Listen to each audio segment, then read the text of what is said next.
Gather around, freaks. It's Tuesday. That's a strange day to do. Hey, did you see this one episode? But we're on the planet 16 and we've taken our tops off, or have we?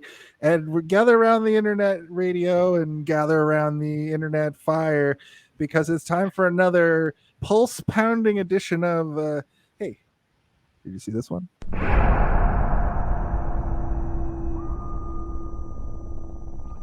The time has come for you and any other brave enough to venture into the black void of the unknown, to take a closer look at some of those strange films from an era long past. The ones that look like they were made by folks on a serious space trip. Join us as we unearth head-scratching plots, cringe-worthy effects, and ideas so bizarre you'll be wondering what the f*** they were smoking in the writer's room. This month, Hey, Did You See This One? Invites you to grab your tinfoil hats and buckle up for a wild ride through the wonderfully weird worlds of retro sci-fi in Sci-HIGH-ence Fiction.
What's up, you freaks? What? Me? all of you viewers, all you co-hosts, all you guests. Welcome to Hey, Did You See This One? The weekly roundtable review, deep dive, pretty much all of it. Podcast about different movies. This is episode 151. Welcome to the jungle. Welcome to Planet 16. Season 3, episode 2, if you're keeping count at home. This week we are taking off all our clothes. It's on a weird spaceship with it's all shag carpeting because we're talking about Jane Fonda in Barbarella, Queen of the Galaxy, from 1968, starring Jane Fonda, which I said already, and a bunch of other people who I've never seen before. Maybe it's weird that she's called Queen of the Galaxy on the poster, but never in the movie is she referred to as the Queen of the Galaxy. Nor is she the Queen of the Galaxy. She's like a government agent.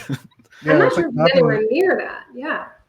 It's like not the name of the movie either anywhere else but on that poster. I mean, she is in our heart. That's right. Flash Gordon is the king of the universe. Barbarella is the queen of the universe, and everybody else wishes they were Flash Gordon or about Barbarella. That's right. I don't know. Do any girls watch this? Yeah. They do. Yeah, you have girls? Okay, that's good. They're around. That's good. I like it. I feel like it's almost so over-sexualized and campy that it comes right back around to being fun for everybody. Like, it's not horribly offensive. Obviously, I'm not really at liberty to say because I'm not the person who can say things like that. It just feels like it's tongue-in-cheek enough that it's like not as gross as maybe it would have been considered like 20 years ago. Like it's now like so goofy that it's anti-gross, but you know, it's still gross. There's still a lot of gross stuff going on. I think it is the perfect kind of movie to talk about on the show. And we'll get into it here in just a moment, but I want to introduce our first time to the show guest. Please welcome Marianna Miniotis. Welcome to the show. Did I say that right? Yeah. I don't know. Welcome. My brain says Milanakis every time. And right there I stammered because... Sorry, that was just me trying to get you to shut up. No, I'm joking. Okay. I had it on repeat by accident. Over-explaining Jason, that's what they call me. Well, thank you for coming. This is your first time caller, probably first time listener. I thought I'd give you a shoot an invite to you because I know you're well versed in the podcast world. I believe you work for the Sonar network of podcasting or have some sort of affiliation with them. I do have an affiliation with them. Yes, I'm the branding content manager there.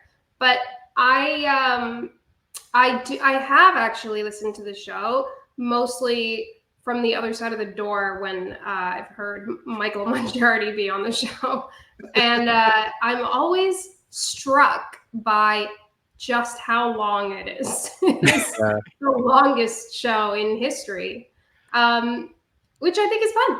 I think there's a lot to say about every movie that you guys watch, and I can hear Michael screaming obscenity through the door every time. He's definitely one of our favorite guests to have. It's true, yeah. He's one episode away from getting his own playlist on YouTube. But that is a common observation about the show. It is quite long. We like to really take a movie and pull it apart as much as we can. And I think we just like to talk about it until we're done talking about it instead of having to force ourselves to stop. We're like, we'll just let this organically run itself into dirt.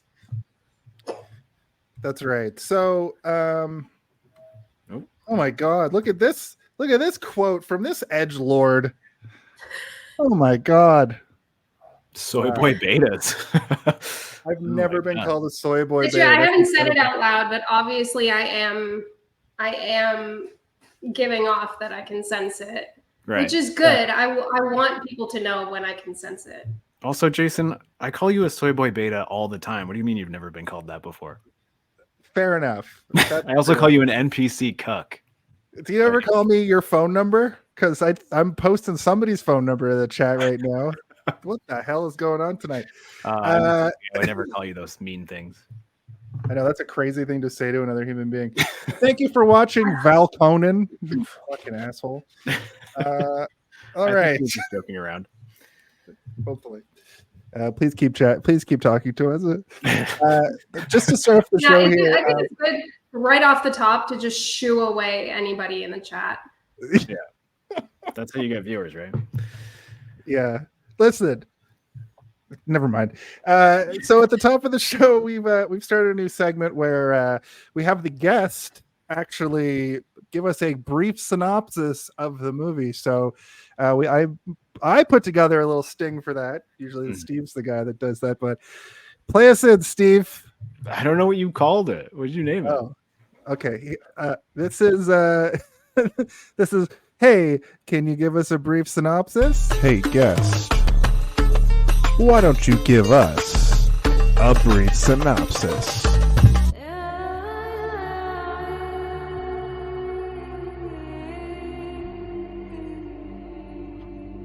Synopsis. Oh, okay, wow. So I made that comically long because of how brief the synopsis should be. So Marianna, yeah. Steve just leaves usually for that part.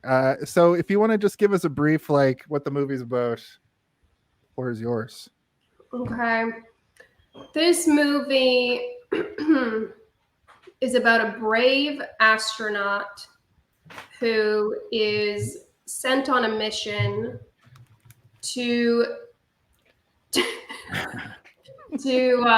defeat a different astronaut who has invented a stingray, a laser ray that can kill. Is that good? Did I miss anything important? I mean, I missed the whole thing, but I'm sure it was great. Yeah, no, I would say keeping it as brief as possible. That is pretty much the plot of the movie. I mean, it's less about plot and more about sticky situations that Barbarella has to get herself out of over and over again, which is fun. Yeah. For a movie like this, it's fun. Let's just show the weirdest stuff we can. Yeah, I mean, I can give you a better synopsis. It really is about Jane Fonda just sleeping her way through the universe, mostly. Whether it be literally or sometimes through the power of touch. It is funny that like she's never done it before, and then she does it, and then she just does it over and over again throughout the movie. I think that is kind of like a funny callback that just keeps happening. She's like, I like doing this, so I'm just gonna do it with everybody, including a literal sex organ, which is like she thwarts the final boss by just being too sexed up. Yeah, we'll get to when we get there. But the next thing that we like to talk about is our brief history with the movie. Steve, you know the name of this one. Mm-hmm. A brief history. Once again, the guest always goes first here on Hey, Did You See This One? And this is just your time to tell us about your history with this film, like the first time you saw it and things of that nature. the first time I saw it was about 3 hours ago. And before that, I had heard the name Barbarella mentioned probably in like references to things by people who actually watch movies. And I had no idea what they were talking about. I know Jane Fonda as a bombshell from the 60s and 70s. And that's about it. That's like truly all I have in connection with this film. And actually, honestly, I was blown away by it. Like, I love it now. What version of it did you watch? Like, Are there different versions? I know that. Well, we both watched it on the Internet Movie Archive or whatever. Well, I first started watching it in Italian on the 4K Italian transfer and realized about 7 minutes in, after Barbarella slowly takes her spacesuit off for 7 full minutes, that I was watching a language that I couldn't understand. And then I switched over to the English version. But yeah, I don't think there's any differences. I've seen this before, and yeah, the one we watched is the standard version, but I don't think there's like a bunch of different versions of this movie. Yeah, I think I just saw a normal version of it. I was struck by the fact that the president of the Earth is French. Yeah, so unrealistic. That was weird.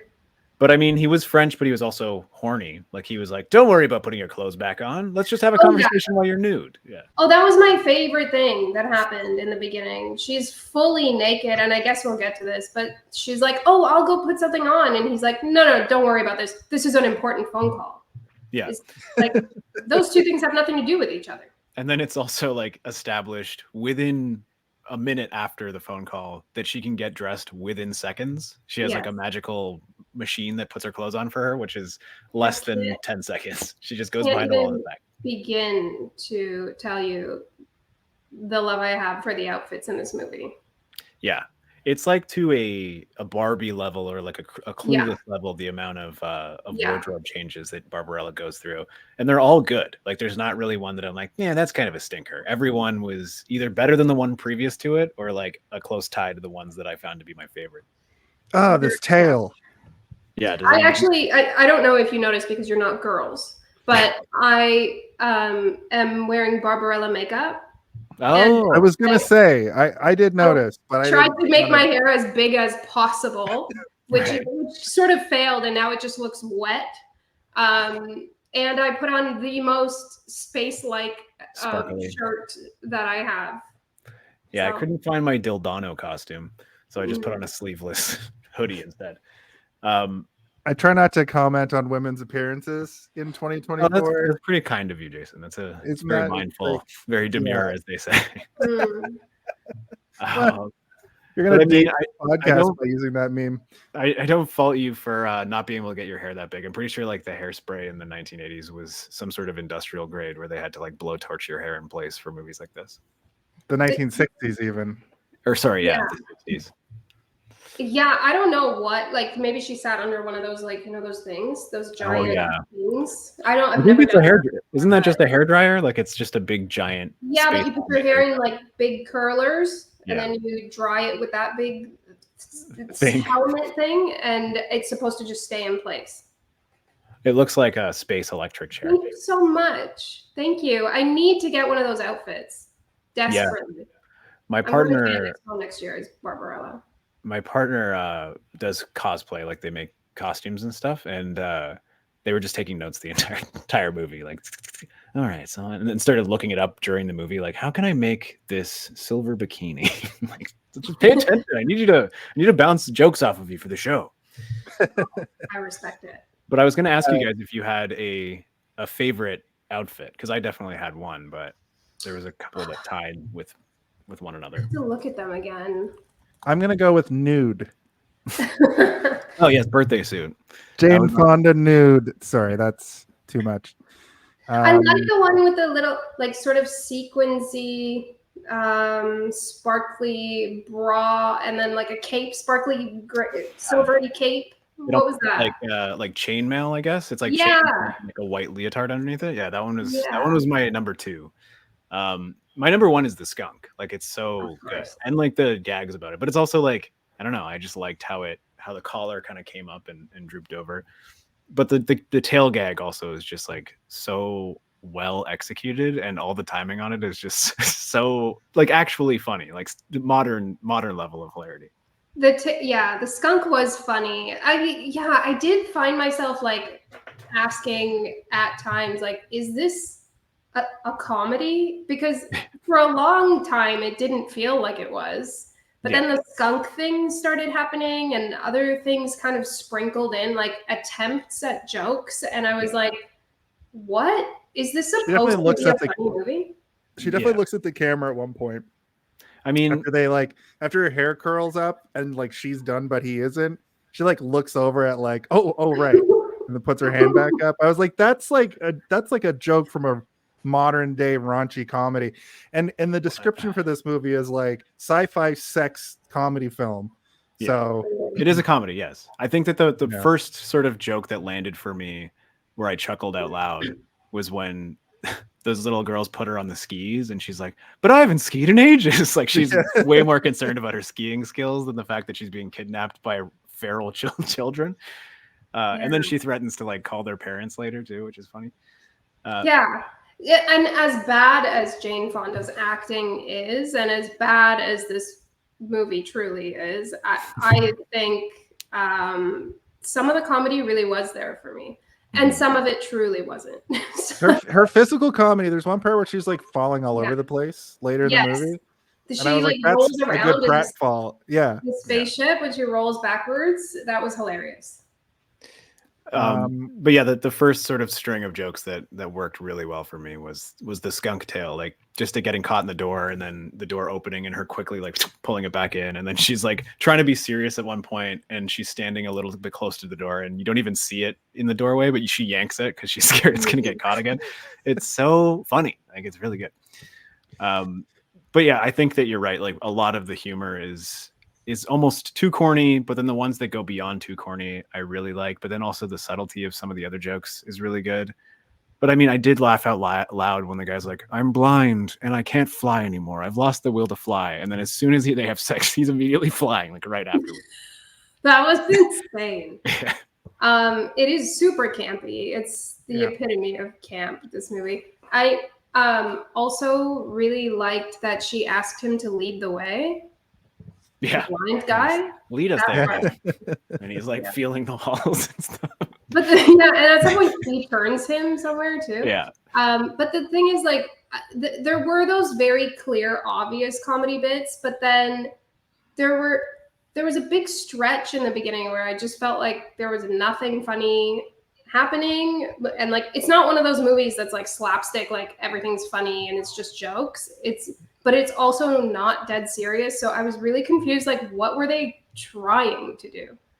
But I mean, the number one... It might be the first of its kind.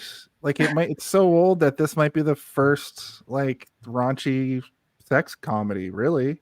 Sci-fi I think comedy. this was the era where like raunchy comedies were like conceived as an idea. They're like, well, Yeah, we can show breasts and have people be horny, and that be the whole concept behind it is like the horniness is the funny.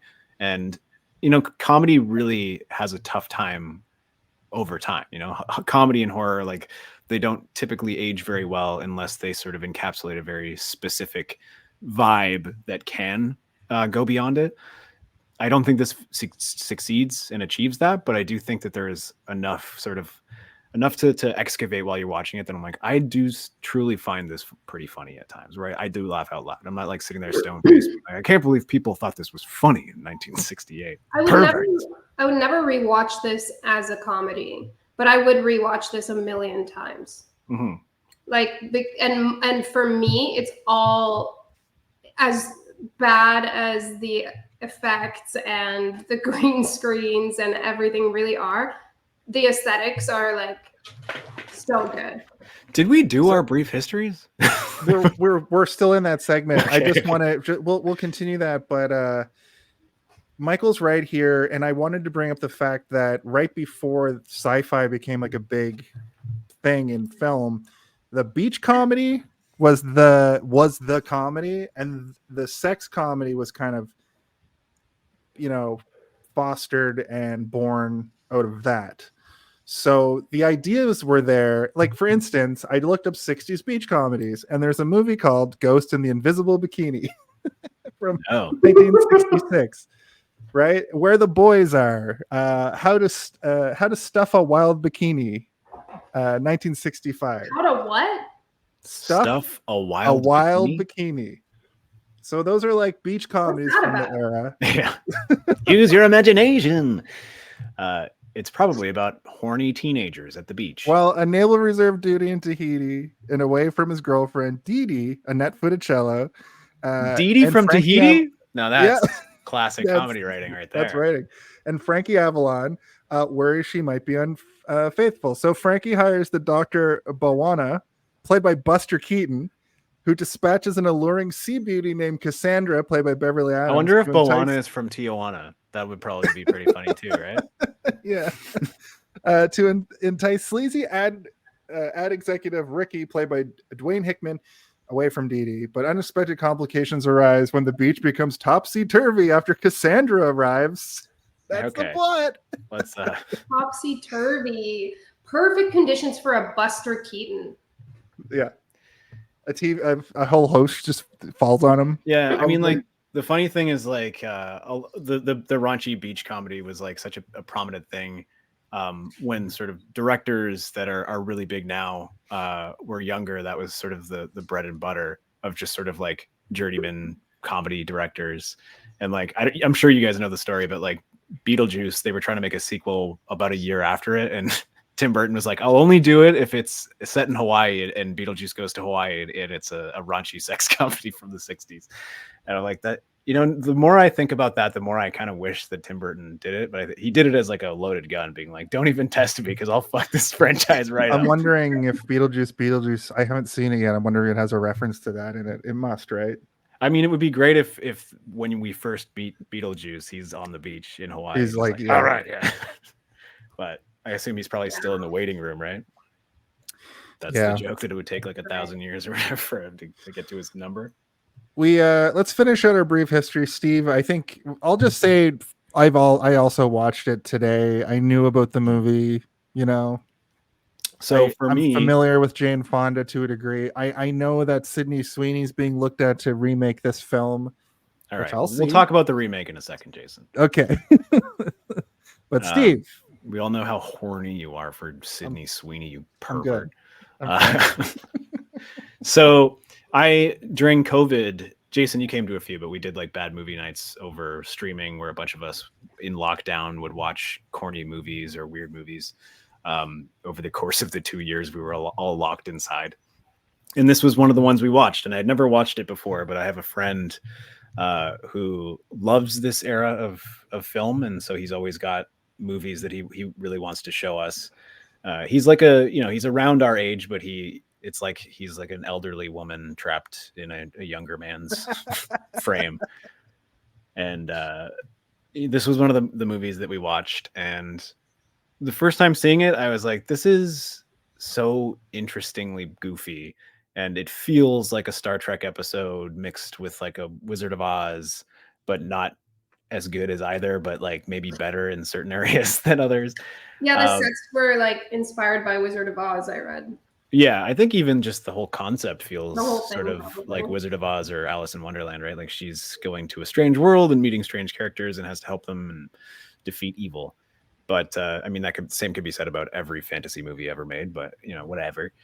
And I haven't watched it since then, but I do. It's a movie that I think about a lot. Anytime I see a reference to this era of science fiction, or think about Jane Fonda, or watch another Jane Fonda movie, or anything where there's a corny laser effect, I think to Barbarella, and I'm like, you know, Barbarella's pretty great. Like, it's not good, but it's great. And so I was looking forward to doing it on the show. I think when we came up with a concept for this month, I was pretty adamant about putting Barbarella on the list because there aren't too many of this type of movie that I would want to talk about. And I'm more familiar with this than I am with even Flash Gordon, which I have seen before in my youth. But I was looking forward to revisiting this one, and I'm glad we did it. So I look forward to the conversation. Yeah, it was we wanted to do Zardos. How do we do Zardos, and work backwards from there? And as soon as we came up with the I should say, I forgot to mention in the opening that it is Sci-HIGH-ence Theater Month, where we ask, what the hell were they on? And Zardos was the end of the month, and this one was the second one mentioned, and it's definitely giving, like, it's even put together like a memory from when you were wasted, because there's so many like weird, it just cuts to the next thing. It's like, how did we get here? There are moments in this where, you know, like the concept for the month is funny or whatever, right? Like, oh, they were on LSD when they made this, but this movie actually feels like somebody was on LSD when they made it. You're like, oh, well. There is no sort of succinct 60s cut here. They're like, and then this happens. Now they're all smoking a hookah off of man essence or whatever. I wrote a note. That's a good recommendation there, the Fearless Vampire Killers. But there's a moment in this where I was like, how psychedelic is this going to get? And then it got even more psychedelic to the point that I was like, man essence. And then I was thinking of I was just thinking about how, like, they definitely Heavy Metal, the movie and the like comic book, was definitely inspired by like this kind of like pulp writing. Yeah, I mean, almost. Barbarella itself is inspired by things that predate it, right? Like like Buck Rogers and stuff like that. But this one took it and was like, oh, those nerds who like those comic books from the 30s, let's make a horny version of it. And I'm all here for it, you know? I'm here for it. And let me tell you, it was horny. We're all horny. Because there are Barbarella comics, and I think they're still going to today, even. And the Simpsons would reference Boobarella, right? Like that was what they did was they combined Elvira with Barbarella and named her Boobarella, and she's just like a spooky horror movie host. Elvira, yeah. Let's talk about this director. I don't think it's gonna be a long conversation. No, I went through his filmography and I was like, I must have seen at least something by him, and I probably have, but nothing that jumps out as something that I'm like, oh yeah, I've seen that. But you know, he directed well before this, and not for too many Steve, more years after it. What? We have a sting for this. Oh my god! All right. Quiet on set. Are we rolling? Okay, let's shoot this piece of shit. Sound, speed, action. This one for some reason you're like, even though it's one of the best ones, you're like, we're just gonna barrel through and talk about. Yeah, I was wrong actually when I said not too long after. He directed right up until 1997 and then died in the year 2000. So he went all the way up until he was nearly dead. But wow. He died relatively young, not like super young, but he was in his early 70s when he passed away. So are all of these movies? Wow, he has a pretty long filmography. No. If you're on his IMDb, that's a lot of his writing as well, right? Like, are these all like sexy, raunchy comedies? No, there's a mix. There's a mix of, I mean, there's romances and there's probably a lot of sort of trashy romance stuff, but you know, he's got a decent mixture. It wasn't all Barbarellas, is what I'm saying. Mm-hmm. And you know, Looking at the directed now, and like I said, he was directing right up until he passed away. So I want Was to he check not out. married to Jane Fonda? oh god, I just got wine in my eyeball. Jesus Christ. He was married to Jane Fonda, yes, and Bridget Bardot. Ooh. Oh my god, I found an alternate poster for this, and it's way hornier than the one that I'm using.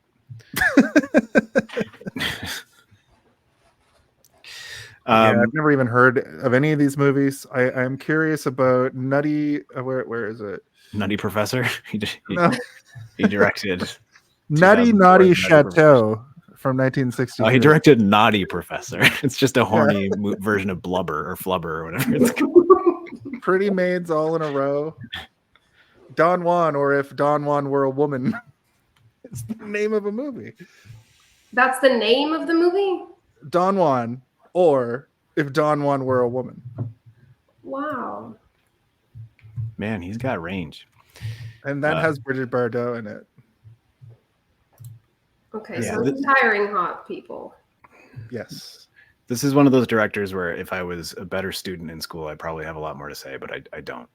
So I'm not a movie person. I don't know movie trivia. I don't watch other movies. The only movies I watch are the ones Michael forces me to. So I'm out of my league here.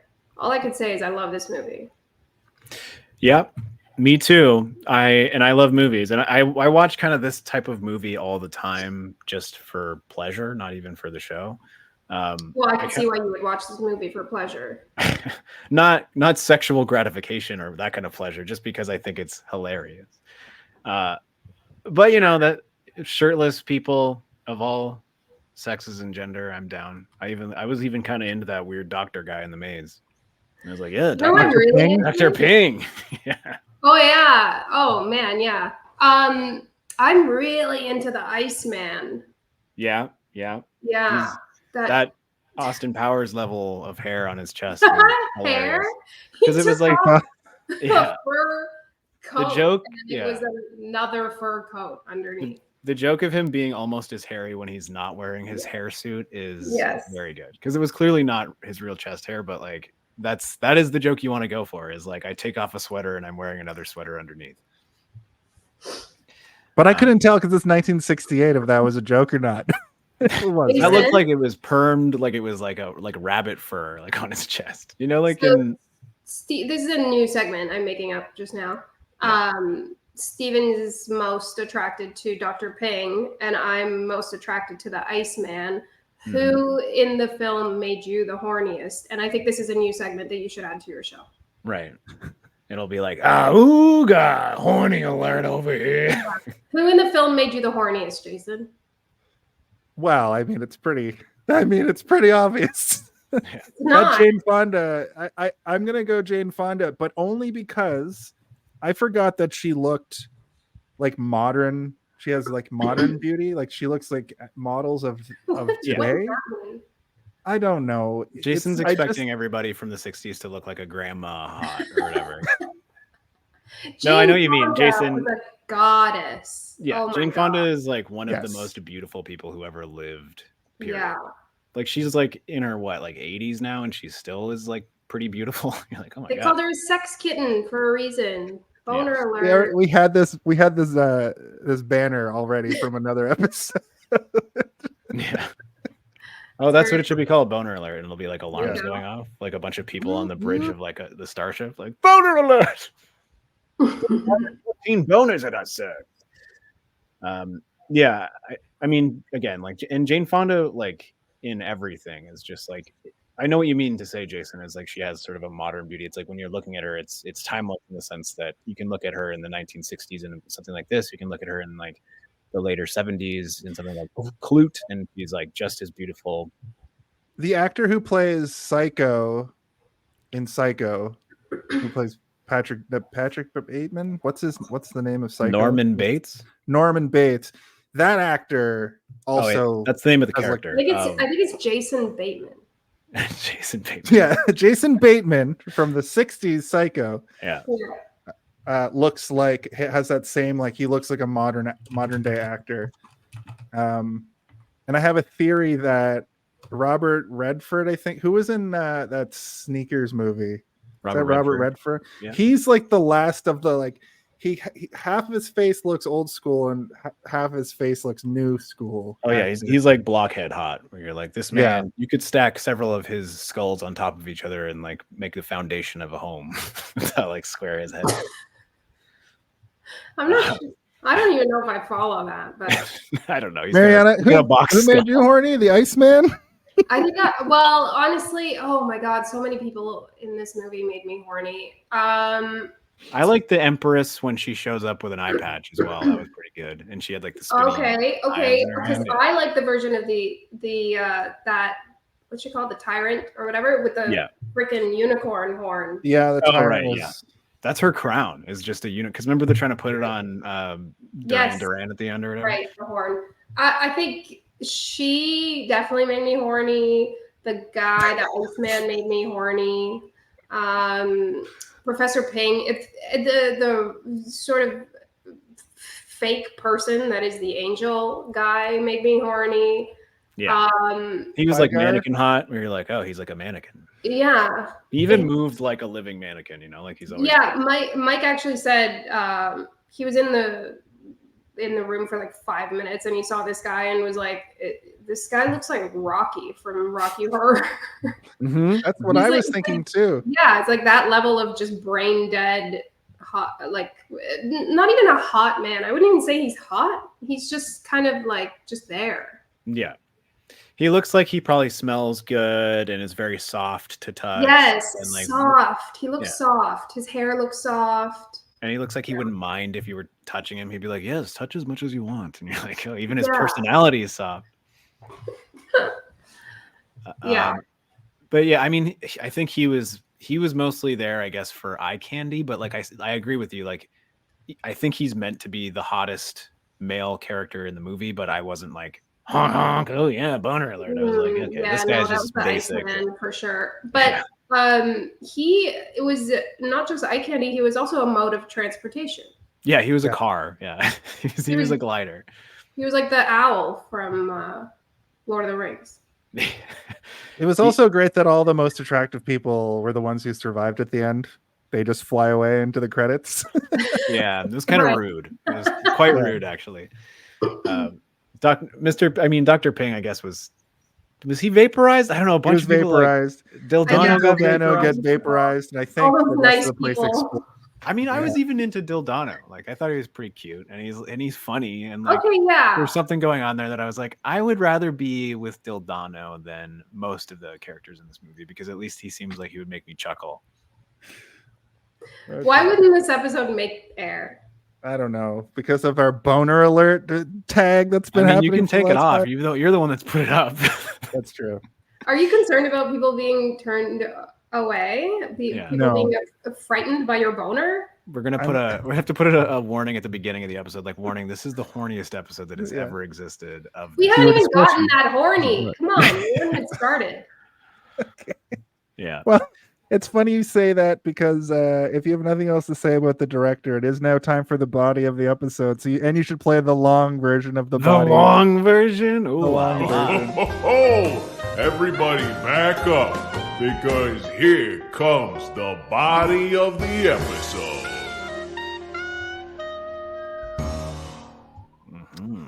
Well, I was expecting it to be much longer. Why? Because the other one is that first one. Yeah, the first one was extremely unnecessarily long, and then you just told him to play the long version. Well, here's the short version. The body of the episode. See, in comparison. Okay. Okay, fine. I'll shut up. This is, of course, the podcast within the podcast. We sort of run down. I run down sort of the different sections of the movie, but feel free to talk about whatever you want to talk about during this segment. This is what everybody's here to listen to. They're not here to listen to us talk about what gave us the hardest boners. Well, Or I maybe they mean, are. we should talk about the 7.5-minute stripping sequence at the beginning of the movie where Barbarella is just taking off her spacesuit very slowly. I'll tell you what, when she was doing that, the first note that I wrote down in my notebook is this porn? Did these guys make me watch porn? What's And going on here? then I wrote Jane Fonda is a goddess. Yeah. And the answer is kind of. It kind of is porn. It is It's kind of like porn pornographic. for women. Yeah, there's no Yeah. aggressive sexual sequences. There's a lot of sex, but it's very tongue in cheek, and it's usually sort of a punchline is like they're about to have sex or they just had sex and something funny is happening right after that. Like in this movie, Jane Fonda, the first time she has sex is literally fucked to the point that she's stupid for a little while. She's like, ugh. Yeah. Like he fucked her brains out. It's you're called getting dignitized. Dignitized, yeah. Yeah. And it's funny. And I mean, the joke is that people on Earth don't have sex anymore. They have to take a pill and like put their hands together. It's almost like the joke in Demolition Man with Sylvester Stallone, where they just basically like telepathically have sex. And the whole idea is that they have to be matched up on a biological level in order to be able to successfully make love.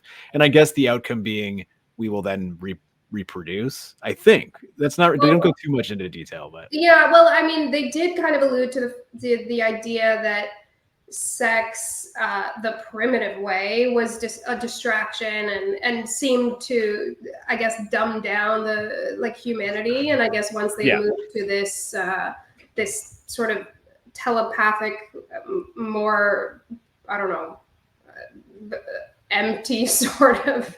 It's like a transaction. It's like a business transaction. Yeah. It's like they advanced more. Well, they say like that. Only poor people have sex now. This is how we make love. Right. Which is funny because it's like I just imagine a bunch of poor people in the future being like, "All right, love, let's do it. Let's make love." they just have sex, whereas rich people are sitting in like penthouse apartments holding hands or whatever. We have a question about the zero gravity effect at the beginning, and I mean, it's okay. Oh my god, I have a lot to say about this because as a non-frequent movie watcher, I do like movies. I watch movies. Don't get me wrong, but I'm not watching movies like all the time like you guys. And I wouldn't say I have like a trained eye for effects and whatever. Like sometimes Michael will be like, "Oh, the CG in this movie is so bad," and I'm like, "Looks great." Right. I honestly don't know. Yeah, the thing about this was for like the first 5 seconds. I was like, "How are they doing this?" Right, yeah. I was like, it looks pretty good. But then once I realized, I think she's just lying on the ground. It never left me. I could never undo that. Once the screen was that's gone. one of the great things about this era of movies is like most practically all special effects had to be done in camera because obviously they didn't have the technology we have now. Mm-hmm. So it is kind of a fun game to figure out how they do these types of special effects. This one, like you said, even somebody who's not very well versed in special effects, you figured it out eventually. And like, once you figure out what it is, you can't unsee it. And you're like, oh no, she's just lying on a glass wall and there's stuff behind her and she's throwing things. Cause like they'll float off screen and you're like, whoa. But then when it like doesn't quite go off screen and it just stops and it's sitting there, like, oh, it's just like sliding across the ground. And you can start to see her kind of labored movements. Like she's not freely like moving. She really is pushing her body around. Yeah. You see where she's really pressing her weight down and like her arm isn't moving while her leg is moving. And her hair is like not floating. It's just kind of like laying over her face. Yeah. But I could see really like a that, child watching that and being mesmerized, right? Like not that a child should watch Barbarella, but I was mesmerized for a bit. The first time you see a spaceship fly across the screen, you realize it's not green screen. It's like it's all practical. You know, they just made that like little set. I don't know if they projector or what, but compared to Flash Gordon, which is like, 12 years older, 68, 78, 14 years older. The green screen work in that is awful. And that's 1980. And in this, it's like they made these miniature sets, and they all look so cool. You can tell obviously that it's like toys and miniatures and little tiny sets and stuff, but I just like that so much more. It feels so much more tactile, almost visually tactile. Yeah, I mean, when you have this kind of stuff, as obviously fake as it is, there is a certain level of charm that exists to it because it does look like a toy, and you're like, cute. I like this weird little set. I love that her ship is extremely pink, and when it's flying, and it's like awkwardly shaped, and it has like weird pulsating Those balls weird on the side of it. pulsating Yeah, things on it. Yeah, It's all fur inside, like just like soft. all fur. Like, yeah. Oh my god. it's And shag then carpet Shag all the carpet. way around. The weirdest thing about her ship is that like it looks like it would be so comfortable to really lie down anywhere, and then when she goes to sleep, she lies on like the most plasticky looking hammock thing that would probably is so rough on your skin that I'm like, why not just curl up in a ball in one of these fur corners, Barb? Yeah. Yeah. Oh, shit, I forget what I was gonna say. But the effects. Oh, Mike also mentioned that this movie had a budget. Like, actually, do you know the budget of this movie? Don't even look it up. Just guess. It's small. I think it's like, 15 million, 20 million. Less. No, it was 9 million, but that blew my mind. He asked me to guess, and I was like, $100. I don't know. And he said $9 million, which by today's like, it's pretty big budget. Pretty huge. Yeah. Is like $72 million or something. So I mean, it does look like, I guess anything you watch from the 60s is going to look like toys, but at the time, I think like they really put a lot into the set pieces. Well, some of the sets are wild, like really good. The palace stuff is all really good.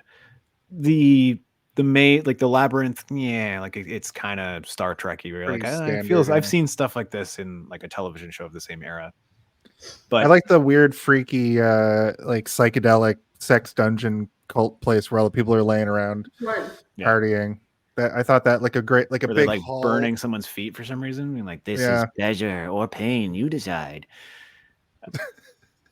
I mean, I think my favorite set, my favorite sets in this are like the spaceship, which probably was one of the cheaper ones to do, and then the dream chamber is really cool. Yeah, which is also just like a really simple. It's like a black wall projected with lava lamps or whatever on the wall, and then just some shitty, fake foliage in a bed. It's like the most simple stuff. But I mean, like the city streets and stuff, they were all cool, but the more they showed, the more you're like, oh god, those are just giant plastic airbags. Why are they here? That lava lamp, that lava lamp effect, I believe, is used a bunch in the hilarious House of Frightenstein. I don't know if you've ever seen this show, but it's like a kind of a kids variety show, teen variety show from the early 70s that is just like, what if Frankenstein and Wolfman had a psychedelic comedy party every week? And they used to show it on the Comedy Channel like late at night when I was like a teenager. But it's wild. And also there's a kids show from the 60s that my dad showed me that I couldn't even wrap my head around how they got away with it. Even like, Pee Wee Herman used a lot of weird psychedelic effects that are really practical and really weird. I mean, Pee Wee Herman has always been sort of a little bit like leaning towards more adult than child stuff. Like, yeah. Like it's the whole concept. The Broadway show is for adults, but well, I mean, especially now, but like I'm talking even of the era, it was like this is maybe not supposed to be for kids, because even when he was first like invented by Paul Rubens, it was a stand-up act for adults. He's like, the joke is that I'm an adult acting like a child. You're like, okay, so we get it, but then somehow it translated so hard that it became an actual children's show. And I think even he was like, I did not design this character for children at all. And that somehow has become the thing. But I mean, like if you watch the Tim Burton movie, the first Pee Wee Herman movie, like even that has these sort of nightmarish sequences that are clearly not for Big Bertha. kids. Yeah, that messed me up. It's interesting how they were able to achieve this opening segment. I couldn't tell if it was shot upside down but you guys are right. Her hair doesn't really move. Well, it was just shot from above, so they just Yeah. like pointed down at her, Oh, and she was okay. just like she was lying on a Lying on a glass corner. wall. Yeah. There are some shots where they do close-ups, you can literally see her reflection because she's on a glass wall, so you can see her reflection in it. They didn't have a way to paint that out back then. Sorry, Michael. Large Marge, not Big Bertha. I blew it. Canceled again. Big Bertha. Is that something a else. different character, or did you just call it Big Bertha? Big Bertha is a comic book character apparently. From sounds like something they would name like a gun or something in it's another name for a howitzer. Yeah. There you go. Oh. Yeah. Jason's military mind never rests. I love guns apparently. Just to sort of get us all on the same track here. We're introduced to Barbarella. We get the zero gravity striptease. She receives the mission from planet Earth to find the scientist Durand with an extra D. We'll talk about in a sec. Who has created a dangerous weapon, the positronic ray. And then she basically goes through that. They have that conversation, and then she starts traveling, and she crash lands on planet 16, and she gets captured by those freaky children with the dolls. It's crazy because they're feral children, right? Like they've been left to their own devices in the wilderness because on this planet, when you have a baby, you send it out into the wilderness until it becomes of serviceable age, and then there's a man who goes and catches. I don't know why. They didn't really get into that at all. It just happened, and he explained it for a second, and then there's just no further questions. Yeah, the way it's kind of set up, you expect it to be something where the child catcher comes back later on and helps and has like all the children with him, and he's like, "Go, children, we must fight and help Barbarella," or whatever. But it doesn't happen. It's just you see the captured children once more later on, and someone has clearly purchased them. He's like, "Come, children," he has them on leashes. You're like, "Oh god." Yeah, the child catcher's sole purpose in this film was to teach Barbarella how to have sex the old-fashioned way. The old-fashioned. And then he's just like, "Why don't you swing back around sometime?" She's like, maybe I will. Help yourself to my wares because your clothes are torn. Like you're like, did he tear her clothes off? Like fucking bad. Well, no, her clothes were all torn off from the weird freaky doll. I know about the bites. I remember the bites, but they were still intact enough that she could wear it. That's true. Before we continue, though, I just want to get this out of the way. That's when they said the name of the movie in the movie. Films where the title of the movie is the name of what her name is, but I thought it was interesting that there's this whole song about Barbarella at the start of this movie. That just switches over to talking about her directly, which happened like these songs were written for this movie clearly because they're just describing what you're seeing. Yeah. And at 2 minutes and 55 seconds, we hear them say Barbarella for the first time. It felt like a Will Ferrell bit or something, or like the Barbie movie. She's floating around taking off her clothes. Look at her, she's beautiful. Barbarella. You're like, okay, yeah, got it. Was the song at the end of the movie also one of these? Yeah, it's like they're flying up into the sky with an angel man. Angel is love. Yeah. Okay. Yeah. And the computer is like, incoming message from Earth, and it's like clearly like a very effeminate gay man is the computer, which I appreciated. I'm like, okay, this is good. I like that. It's almost like a C-3PO level. Like, we have to have sort of this genderless, sexless voice, but leaning more towards like persnickety gay man. And I also wanted to point out that the first real joke of this movie is the font of the credits trying to cover up her naked body and failing miserably most of the time. There's a lot of tried to hide nudity, but whatever, we don't care that much in this movie. Like, the letters are like all squiggly. It's fucking so weird and funny. I like when the Jane Fonda comes out of her hair though. That was cool. That's where she keeps her Jane Fonda and Jane Fonda's hair. She can still do that trick. It's a party trick. A lot of people don't know. Barbarella. we get, so I mean, after this intro sequence, we're still in the opening sequence. She gets her mission, which is to find Duran, and then she's immediately confronted as she leaves her spaceship on a frozen lake by two twin girls who are wearing red dresses, and one of them knocks her out for some reason. I mean, they knock her out and she gets Wait, can we go back to the crash? Right. Yes. I forgot that she's like, beep, beep, beep, beep, beep, or what? Yeah. So there's this big, like it's supposed to be like a terrifying sequence of like, it's a crash sequence. Yeah. Like, oh my God, the computer's failing and this failed. The magnets failed. I don't know. She's going through a magnetic force. The magnets that are they're holding up. Magnets were like the top technology. That's what I kept thinking. I'm like, they're talking about magnets and positronic rays an awful lot. Yeah. If you know anything about space travel, magnets are required. Yeah. So yeah, all the magnets are failing. And it's like I wrote down like it's the least intense crash sequence I've ever seen. Yeah. Like it was just so gentle. And it was just like she was just kind of like, huh? And Jane Fonda really has this very special way of looking never that scared ever by anything. Nor surprised. Nor surprised. Yeah. She's just sort of like, what? Oh. just like cute at all times. Like nothing matters. So even during this horrible crash, where apparently she was crash landing, it was like, is anything happening? And then also the screen. That's what I was gonna say. Like usually it would be like you'd see things flying by, asteroids, a planet approaching, but it's just the interior of a lava lamp. Where she's like, "Oh shit!" Colors. It's just like colors. I would argue, and she's like, "Oh." I would argue that she rolls.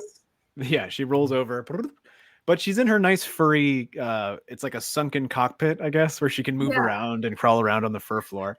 But I would argue that her going to the computer, wake me up in 178 days, was more exciting to me than the crash sequence. Because I was like, she could just go to sleep for 178 days. I wish I could do that. That's sick. And then just drink some purple juice as all the nourishment you need, I guess, for several days. Prepare for nourishment. I want that nourishment glass. All of the sound effects for the little teleporter thing that she has are like boing, which I was just giggling at because it's so goofy and like he's like, I'm teleporting you at the device now. And it's called a tongue box, or it has a tongue box built into it, which is gee whiz. Tongue boxes mean completely different things now. I wonder if that was spawned from this. I think they knew what they were doing. You knew what they were doing? Tongue box? I think that tongue box. I was like, that's a clever way to put that, but also it sounds like a sexual act. Yeah. Yeah. I have questions about the potential innuendos in this movie. I'm not even sure that I didn't think that there were as many like entendres as there should have been, but then there is one later on, and I guess we'll get to it, but she like falls out of a tube and she's like, I guess I'm not the tube type. What does that mean? That's it sounds like gotcha. Like it sounds like a weird sex joke, but I'm like, I don't get it though. Like what does that mean? Tube, I'm like vagina tubes, Condom? like that's probably or condoms or like butthole. Like there's a bunch of tubes in the human body. I don't know. Your butthole is a tube to your inside. I took that as just like a goofy, like it's the 60s and we're gonna make a joke, even though it's not a joke. But I mean, it's a sex comedy, so you have to go into this assuming that every single thing they say is some sort of entendre, right? And I think Jason's right. Like, I think most of the jokes in this movie really are just there for just for Jane Fonda to say something cute. Like, it's not meant to be a clever joke in any way. It's really just she's just kind of like, guess I'm not the tube type, huh? Yeah. I think like the end of the movie when he's playing the organ and she's like having an orgasm, I'm like, oh, this is a literal sex organ. Like somebody was like, what if a sex organ wasn't just your dick or your vagina, but an actual organ that when you play it, it gives somebody an orgasm. It's so funny that you actually even thought that, because when I wrote notes, I wrote, she broke his sex piano. Piano. I wrote something similar to it that I'll read when we get to it. I mean, this is a good point here from Michael. Is Duran Duran a double D joke? Could be. Oh yeah. The Catchman Mark Hand is the name of the big furry guy. The Catchman Mark Hand. It rolls off the tongue. No pun intended. But Mark Hand, I don't know. That's got something there, right? Is that his name? I didn't catch his name. Yeah, the You Catchman. didn't catch Mark the Hand. catcher's name? No, Mark I Hand? knew he was a catchman. Yeah. Mark Hand. He has like a specific title, and I can't remember exactly what it was, but it has catch in the word for sure. Child Catchman. Catchman. The catchman. Catchman. Yeah. He's not the child catcher. That's Chitty Chitty Bang Bang, the guy with the pointy nose. And he's like, children. No, child wrangler. Yeah. It would be funny. Yeah. Or, I mean, I guess he catches them in a big net. But it'd be funny if he had a lasso and had to like hog tie them, like, put them over his shoulder. So, you know, that we have a weird interaction where the children in the wilderness are like living inside of broken ships. And they're all twins. They're all twins for some reason, or they all look similar, and they're all wearing wigs, or at least all the boys are wearing wigs. And they are a little bit freaky looking. I think they were like, we don't want to make them too cute. They got to look a little bit freaky. Yeah. And, They live on an ice planet, which was wild. Because she lands. yeah, but it doesn't look cold. I mean, I guess if they were on a soundstage, it's probably meant to be But cold. are we going to talk about the skiing? Yes. And how they were pulled along by like a manta ray. Yes. That was a cool effect. Manta. That was a cool effect. I liked it. Okay. I like the joke, but I haven't gone skiing in ages. That made me laugh. And Yeah, then it was cute. The skiing itself, I was like, this is horrible. Like they're like, "Ah," and it seems like the editing makes it seem like they just went like 20 feet. Like they're so Yes. like it didn't It does seem like they didn't go that far. They could have just slid there faster. or walked. Yeah. And because it also is not moving quickly. The whole reason to be attached to some freaky animal that's going to slide you across the ice is because it's supposed to move faster than you could. But actually, it's like really, really, really slow. And they're just gliding along with this freaky, ugly thing. It was like not my favorite part of the movie. But I do With like the balloon technology, which was funny. That must have been a sex joke because they like erect and then later after they have sex, it shows the outside and they all go like, ew. So I took that as the little like top part of the ship. Yeah. It has these three sort of deflating things. Yeah. I thought those were kind of like booby things. Yeah. Okay. They were pulsating, which is like, I guess. Yeah. No. I meant on the not her spaceship, on the thing that they're inside of going across the ice. Oh, his thing. His thing. His like. Okay. Oh no, we're talking about the manta ray. We're not even at that guy yet. He's not here yet. We're talking about the kids putting her on the manta ray and pulling her. Right. And, okay. And like they take her into a broken down ship. All the kids come out of the walls, and then they tie her up to some pipes and decide to feed her to their dolls. The dolls are the most confusing thing that you never get any explanation to. I guess these are their toys, right? But that the toys need to eat, or they just want to watch her die. I don't know. Yeah, these kids are hell bent on watching this woman get eaten alive. Mm-hmm. And even later in the movie, there's like there's two girls that are like, oh, let's kill her. Like even later. I think these are like the tyrants of their people. Nieces. Yeah. They're the tyrant's nieces. Yeah. Yeah. Funny. So that relates to these weird alien kids. But yeah, the captain shows up and kind of rescues her. Yeah, the planet is run by a psychopath and everybody is. She says, I want to live amongst my people and be like them and kill like them. Like, so she's just implying that everybody that lives in her city are like insane and just like want to murder each other. And you can just see dead bodies in the streets. I think like the idea behind this was a lot grander than what we get in the movie. Yeah, it's not fully executed because like I do remember thinking like this is supposed to be a planet of like evil people and like everyone's evil, but like really they're just like chilling on some shag carpet, like smoking man essence, like hey man. And there wasn't enough to differentiate the slums and like ravaged parts of the city from like the affluent rich areas, because like the only difference is that when she lands with the angel guy, it's like a really dirty tube they're going through, and there's people like peering out of like weird fancy looking windows, and there's a corpse in the street. But then later when we're in like the rich area, it looks exactly the same. Yeah. I'm assuming they reused those were different areas. Yeah, the angel when they're landing is like, we need to go to one of the back streets so that nobody can see us come in or whatever.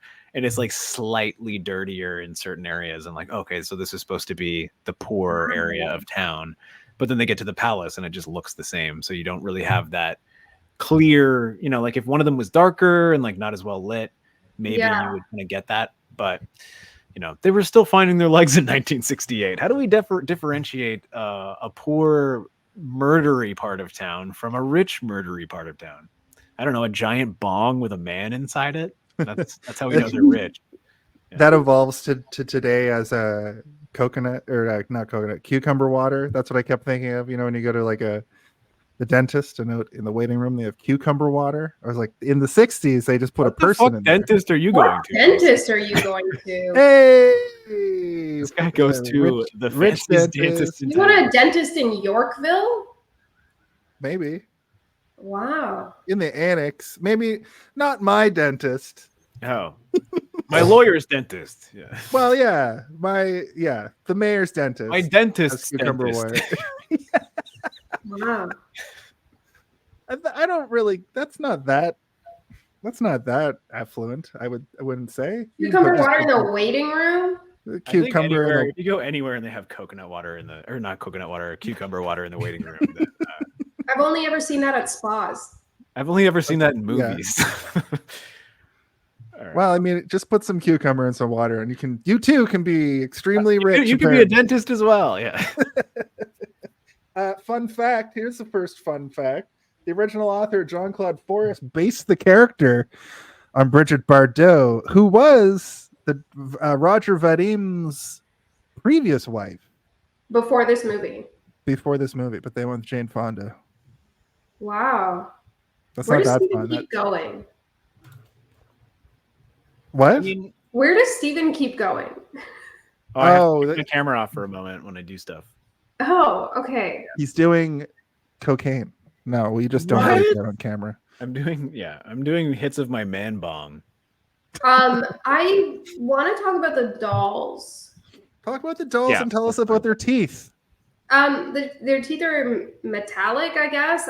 Did the kids, okay, my question is, were these dolls purchased this way, or did the kids rework their mouths? Yeah, my question is like, are these dolls sentient in any way? Right, and are they really a threat? Because they move so slowly that I was like, again, the crash sequence, I was like, there's no problem here. You're fine, girl. It's fine. You'll be fine. And then this with the dolls, I was like, what are you afraid of? They're moving so slowly. It's the least threatening thing I've ever seen. And their mouths don't even really clamp. Like, no. I'm just like, yeah. Like they can't really grab. I don't know how she got so many. It's like the birds later where they're just putting a bunch of sound effects over top. Yes. Speaking of, this whole movie's ADR'd over, right? They filmed the movie, they finished the movie. Jason, there was an era where every single movie was ADR. Like they had I mean, they had to probably. Yeah. If you imagine trying to capture the sound of just 1,000 budgies in a small room.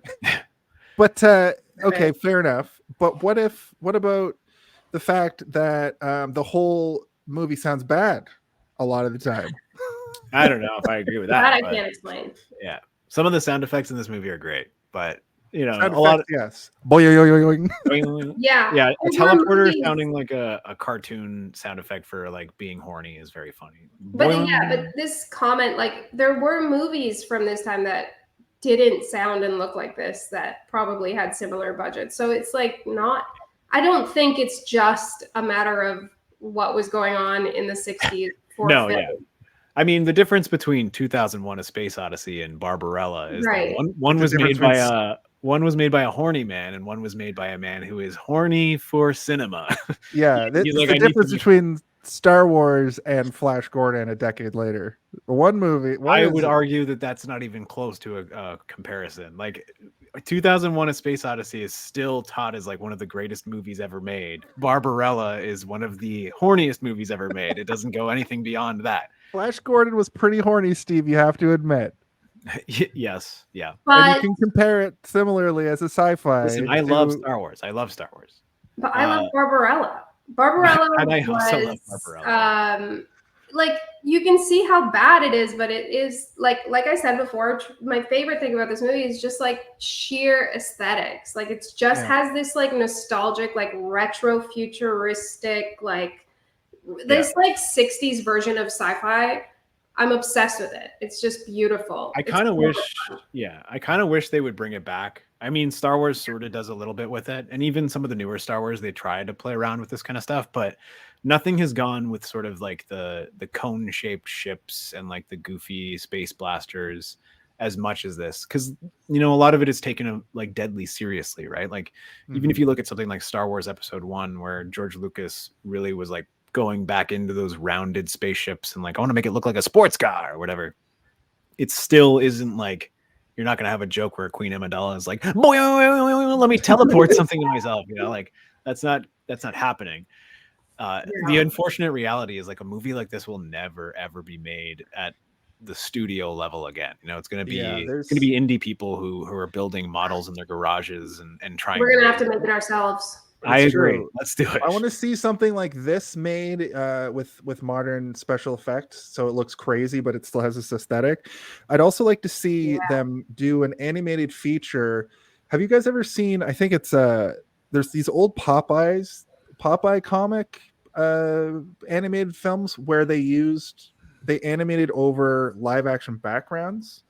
So like when they're running and it's moving across the background, it's like it's real.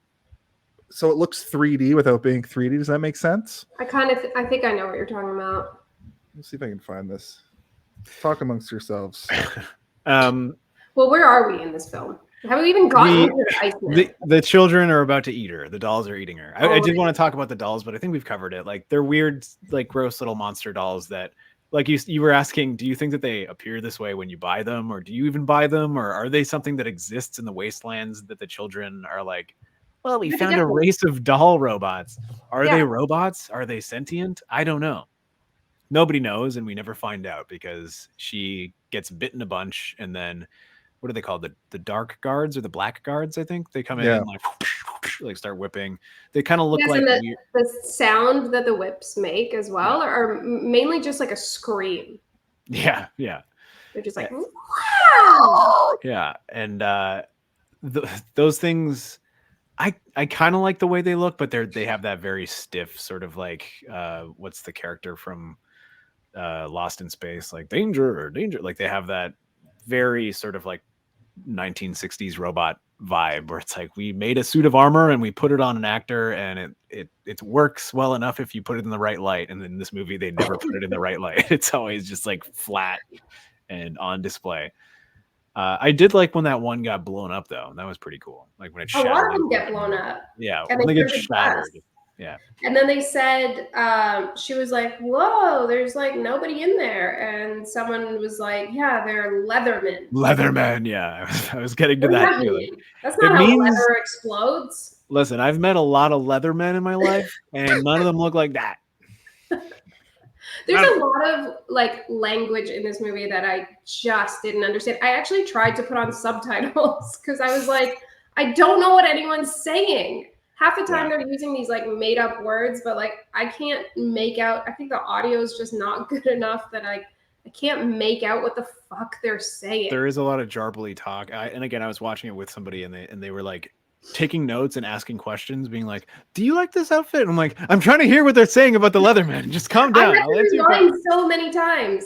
And also my number one complaint about this movie, if I can make a single complaint because it's brilliant, is the amount of space between each actor saying their lines is mortifying. Like the amount of silence between dialogue is just, oh my God, I wanted to cry. Yeah. I wonder why that is. Like if that was just like, maybe they needed to do it for like we need to sell this internationally, so we have to be able to leave enough time, like silence wise, so we can put in dubbed lines if a language takes longer to say the thing we're saying, or like I don't know how it works, but logic. There's a moment where Barbarella's talking to the tyrant when they're in the dream chamber, and she says something scary, like, "Oh, he took the key" or something, and there is so much silence, and then the tyrant's like, "What?" Like, it's like, you're shocked. It took you so long to be shocked.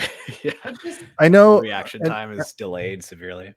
I know we moved past it, but I just want to show you guys what I mean right quick. I'll just play this for 2 seconds. But this background here was shot like that's like a miniature that they animated on, and they like this is from 1936. Oh, wow. Okay. And they like never did it again. And I think that using this sort of technology along with these, it is technology. You don't have to put it in quotations. It's a technology. Right. That does look really cool. Yeah, I have never never seen that before. Yeah, that's interesting.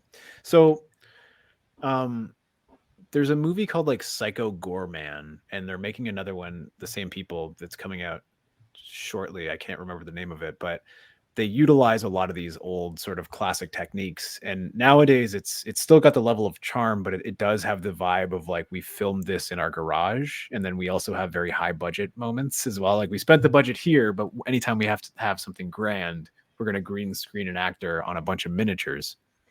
But just having those miniatures adds this level of nostalgic value that I think is almost universal, because most people have seen movies with real models in them, right? Like even things like Star Wars that have been digitally remastered to the point that it's almost unrecognizable from the original project. You can still gain something from it. And I've seen that stuff tried to be recreated in CG, but it never really works, right? So there is something to be said for the level of charm in having a shitty castle that looks like shit the closer you get to it. And then, like, the more you see, you're like, that's the size of a dinner plate, and they're going to land there. Okay, cool. I mean, I like that whole ending sequence in Flash Gordon felt like that. With those flashy effects over the castle. But that I use that in the intro video, and like I think that's one of the most successful effects in the movie, even though it's very clearly a miniature with, you know, rotoscoping and whatever you call it when you paint over top of it on it, and you're just like, this looks so nice, even though I can tell it's fake, and I like the fact that I can tell that it's fake, and I'm all for it. You know, you watch like Ghostbusters and stuff, and like the effects in the old movies don't look that great. But I still almost would prefer that they try to do that same sort of level of effect in the new ones. Like, make it look like the old ones, because that'll maybe get people rattling in their head, being like, this looks spookier. I think that's what I'm enjoying about Barbarella, is the sort of fakeness of it all. But it's so theatrical to me. It really feels like watching a play. Yeah, that's a really good point, actually. The fact that it feels like you're watching a live action play. We did Hook recently, and Hook has this quality to it that feels like you're watching a live action play in cinematic form. And then I saw Wicked like live, and inversely that felt like you're watching a movie on a stage being acted out live. So I like it when these sort of confines are broken. Yeah, I mean, and that's a really good point. I know we're getting off track, but I do want to like add to the point that you guys are making, which is like when something feels like it's a sound stage, but also feels like it's lived in and fun. Like, you know, like the Lord of the Rings movies, when they're in those big, thick Fangorn forests where you can like almost smell the moss, but you're like, I know that's not real. Like that, like places like this probably exist, but they're not going to be able to film there.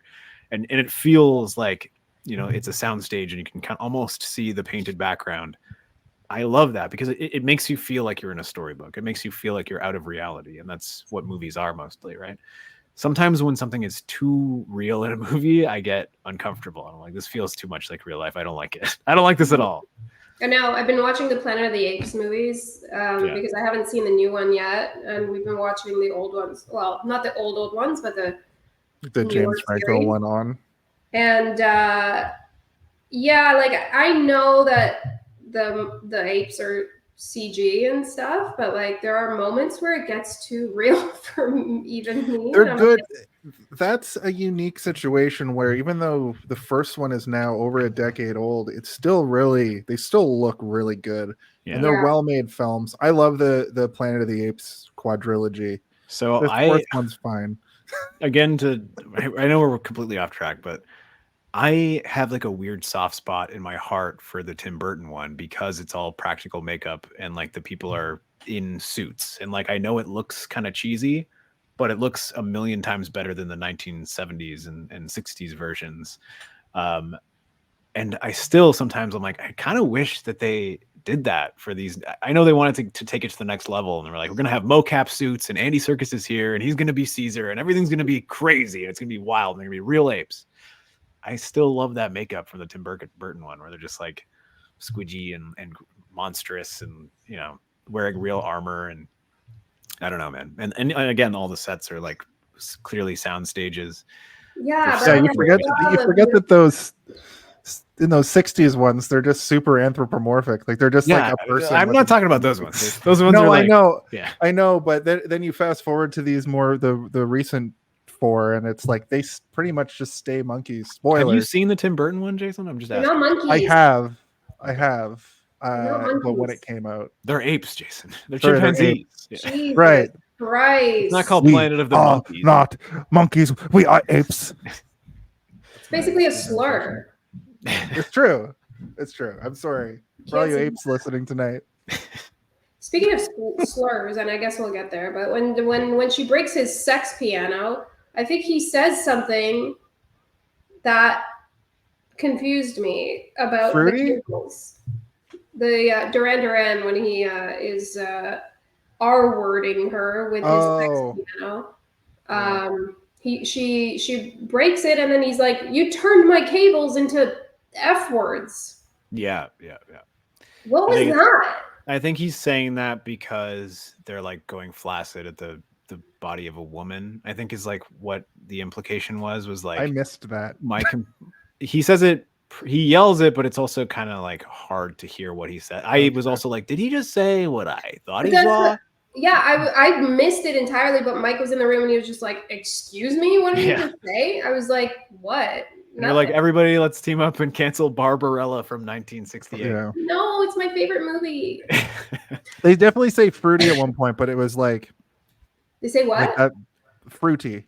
But she called him. I think the tyrant called him a feathered fruit bag. Yeah, something like that. Yeah, but it wasn't. Bouquet, it wasn't like a slur. It was like that's just the way they talked. Yeah. But yeah, I mean, it's hard to like get upset about language. Sure. But you know, because an F slur is pretty like that's always meant the same thing. Yeah, right. I know. So I don't say I like it. I don't like it. It also means a bundle of sticks. Okay, but I don't think that's what he meant when he said it. I don't know. I was like, is that what he means? Like, I mean, they are on fire. They're cables. Okay, they're cables, and he's like, "Oh, you damaged my cables. They've become F words." And I was like, maybe he just means they're like useless. Inlaying. Yeah. No, I think he meant the bad version, but you know, like I'm a Duran Duran apologist. I'm just glad that when I watch a movie like this, you don't hear it every 5 seconds like you did in the early 2000s, where it was just a straight up punchline. Where you know what? If you were going through something at that time, watching a movie with all your buddies in the theater, and you just felt like you were being gut punched over and over again, that's not great. This movie really did have a lot fewer slurs than it could have. Yeah, like this type of movie, this particular movie could have gone to a totally different place. I think that like there was a time where it was almost just like, we're not going to talk about this at all. We're not even going to have jokes about it at all. And then in the 80s and late 70s, it became like, let's just talk about it all the time as a punchline because people think it's funny. And then that doubled down into the 90s. Yeah. Well, Gay Panic is a joke. It's a gay joke. And like that even still happens today. It doesn't happen as predominantly as it used to, but even up until like 2010, like there's gay panic jokes in the Transformers movies and stuff, you know, and you're just like, I agree with Steven. We should go back to not addressing it at all. Yeah. That's like Marjorie Taylor Greene's fucking stance on homosexuality. You ask her about trans rights, and she calls you the F slur. And you're like, what? Yeah. Whoa. Yeah. Let's get. I'm gonna get us back on track here. So, I want to rant about kitty litter boxes in primary school bathrooms. Just give me 5 minutes. Yeah. Mark We Hand. call Jane Fonda the sexkin. She is a sexkin. God damn it. Oops, had one too many to drink, and now I'm gonna unload. Nope, poor choice of words. Oh my god, Mark Hand directs Barbarella. where she meets a blind angel named Pygar, the last of the last unicorn, ornithopes, ornithopes, ornithopes. Yeah, something like that. That's good. He agrees to help her if she restores his will to fly. She gives him a quick handy, and he's like, I can fly again. Wait, so we didn't even talk about how Barbarella is after sex. It's right. Okay. She's like the there's a really funny scene where he takes off his fur. Well, first he's like, she's like, what do you want? And he's like, there's one thing that I want. And she's like, what? He's like, the primitive way. And she's like, oh, that old nonsense. Wait, I mean, you're paraphrasing in a way that's making it seem way more rapey than it actually is. Well, okay, so this shocked me because I didn't know this movie was gonna be like this until yes, Marianna, tell us all about it. Thank you. She was like, I got that it was gonna be like a kind of cute, flirty, sexy movie, but until this moment, I didn't realize that there was gonna be full fucking. And she was like laying there and she's like, oh, you rescued me. Is there something I could do to repay you? And in my mind, I was like, as if he's going to say, have sex with me. Like that would be ridiculous. And then he's like, you can make love to me. And I was like, what? Well, you could make love to me. Yeah. And she's like, that was shocking. But she's also like, okay, like she's like, what the fuck? Yeah. How is this payment? Okay. Why would I do that? That's gross. And then but she thinks it's the sex that she's used to on her planet, which is not having sex and doing like a weird hand ritual. Yeah, and I do have to say there is kind of this thin film of like non-consensual sex. Oh yeah, because there's like there's a level of but you know. The free love movement had also, if it had blossomed at this point, Woodstock hadn't happened yet, but it's around this time that hippies exist. this is a very hippie. Yeah. Wait, when was Woodstock? Was it 67? I don't even know. 67, yeah, I'm pretty sure. So it's after Woodstock. Barbarella is kind of like the Austin Powers of space. Yeah, I would say. This movie, I would say. This feels like it would be Austin Powers' favorite movie. Like he would be like, my favorite, even though he said it's Inline Flint in the second one. That's my favorite movie. But he would probably like Barbarella too, maybe a close second. I'm sure Austin Powers 4 was slated to be Austin Powers in space. Imagine, is Jane Fonda in any of the Austin Powers movies? Like as a cameo? Feels like it would be a natural pull, right? Maybe. But I think you're right. Actually, I don't think you're right. You are completely right. There is like a thin veil of like non-consent to it because she has like a level of ignorance, right? Where she doesn't even, she's like, I've never had sex. I don't even know why you would do that. But then it made me so uncomfortable for that. It is, but there's also a very funny visual gag where she's like preparing herself and she just lies there like flat, like in like the most unflattering angle. Okay. Possibly lie. And she's like, all right, whenever you're ready. And he's like, please, without your garments. And she's like, oh yeah, I guess I have to remove my garments. There's like the only reference to what? It looks like the only reference to Barbarella, even in Austin Powers, is the credits covering his parts. Oh, okay. That's not even really fully yeah. That's just like a funny thing to do. Because it's not even that well done in Barbarella. So I mean, in Austin Powers, it's very well done in both or all three. Doesn't he do it in all of them? Like he just is naked running around for 12 minutes at the beginning of every movie. so even Or is though that just yeah. this Iceman is semi-rapey, I think he was kind of polite about it. And also, I think if she said no, he would have been like, okay, very well. Yeah, like he kind of seems reasonable. He made a request, you know? And she said yeah. But also there's just something weirdly attractive about him, and I can't tell you why. I don't know. You're like a hairy man. He's a wilderness man. I think what's happening is I'm relating so much to Barbarella, and she is so out of it after that. I'm like, this man must. What did he do? Yeah, this guy must have a magic system. Yeah, a magic. Well, sex she's organ. never. I think that movie. she's had the sex that she describes, which is you have to have the correct psychocardiogram. It has to be perfect, and it has to have the perfect confluence. Whatever the fuck that means, scientific jargon. But I don't think that she's ever had traditional sex because the Earth is so advanced that they do it in this weird No, she sterile hasn't. way. She says she hasn't. She says that because you have to be perfectly aligned, it's rare that they do it, and only poor people have sex the old-fashioned way, which is he's like, well, sometimes the old ways are the best or whatever. And she's like, wouldn't you agree, Barbarella? After they've done it already, and you're like, yeah, okay. And then he rocks her world so hard that she's just like on Dream Street. And then she's like, you know, maybe we do that some more. And then there's some funny gags. Well, she does multiple times, but he's also like, feel free to help yourself to my furs. And she picks out the one awesome skunk dress that he has. It's like, yes, my skunk dress. I haven't fit into that since I was 14 years old. There's a lot of I have to say my apologies to Michael for talking about how horny this Iceman makes me, but also this is a horny movie. Leave me alone. Yeah, he's rubbing like linseed oil and olive oil on his chest right now, hoping it'll stimulate hair growth on his body.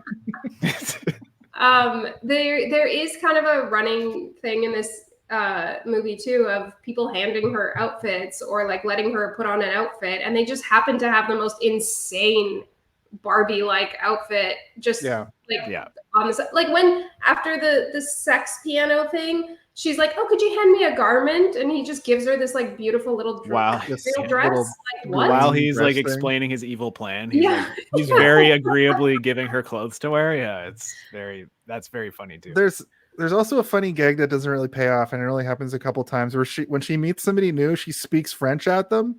She's like, "You speak French?" And she's like. He's like, no, it's because she's trying all the languages, and she's like, oh, I guess I have to adjust my tongue box. Well, and if you'll recall, the president of the Earth is French. Yeah, so that means the national or the international language of Earth is French. Yeah. Yeah, I think the name Jean-Claude Forest is pretty French, who's the author of Barbarella, and also Roger. Maybe he played the president. It's possible. I didn't look it up. The director is also French, I believe. That's what I'm saying. That's the name? Say it again. Jean-Claude, what was it? Frenchman? Jean-Claude Frenchman. What's his name? Jean-Claude Forest. No, that's the director? That's the writer. The writer. The director is Roger Vadim. Who I think is also Roger Vadim? That sounds French. It's Roger Vadim Pleminikov. Oh wow! Sounds almost Russian. Oh yeah, it is Russian. It is Russian. Yeah, that's not French at all. Claude Dauphin is the president of Earth. His father was a white Russian military officer and also a famous pianist. Okay. I guess okay.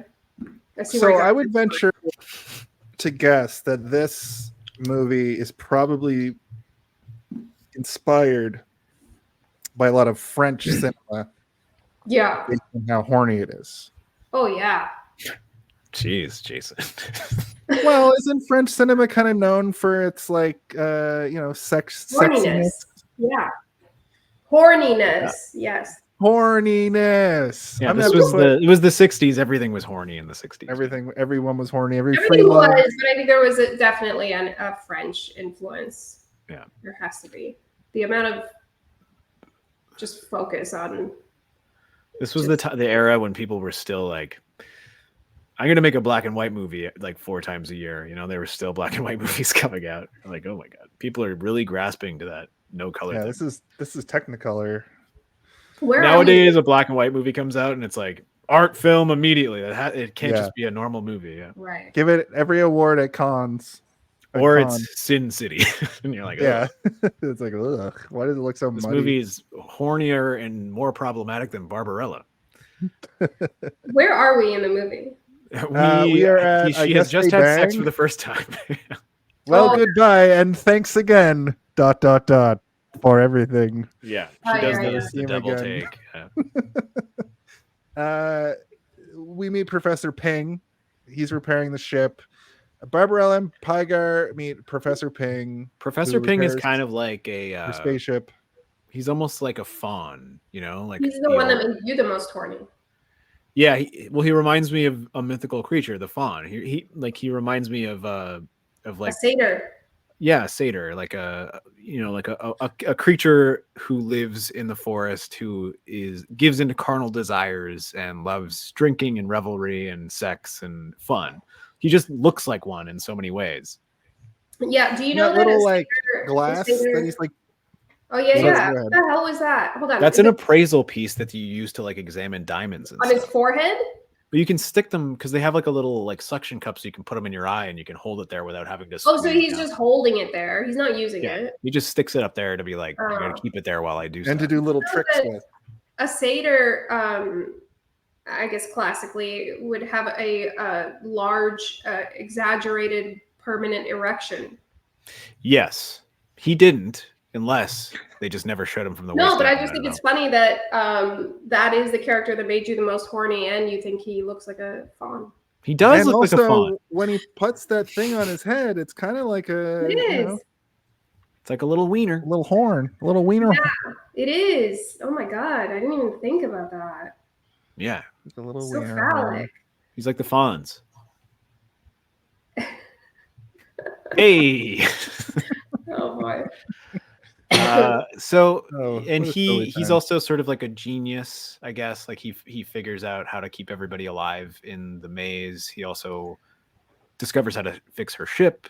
Right, that ship. She's like, "Oh, can you fix my ship? It has a fucking huge hole in it." And he's like, "Yeah, I'll figure it out. I can do that." Yeah. What are you gonna do down here? You have rocks. That's all you got is rocks and orchids, and everybody's eating the orchids. He fixed it, and then he programmed it to fly away somewhere safe. On its own. Yeah, he's a genius. He's been able to maintain his genius even while lost in a labyrinth. Yeah. I do assume that he probably also had sex with the angel man at some point, and when she has sex with him and he can fly, he's like, interesting therapy. And then I feel like there's a cut line where he's like, he didn't do that when I had sex with him. What the hell?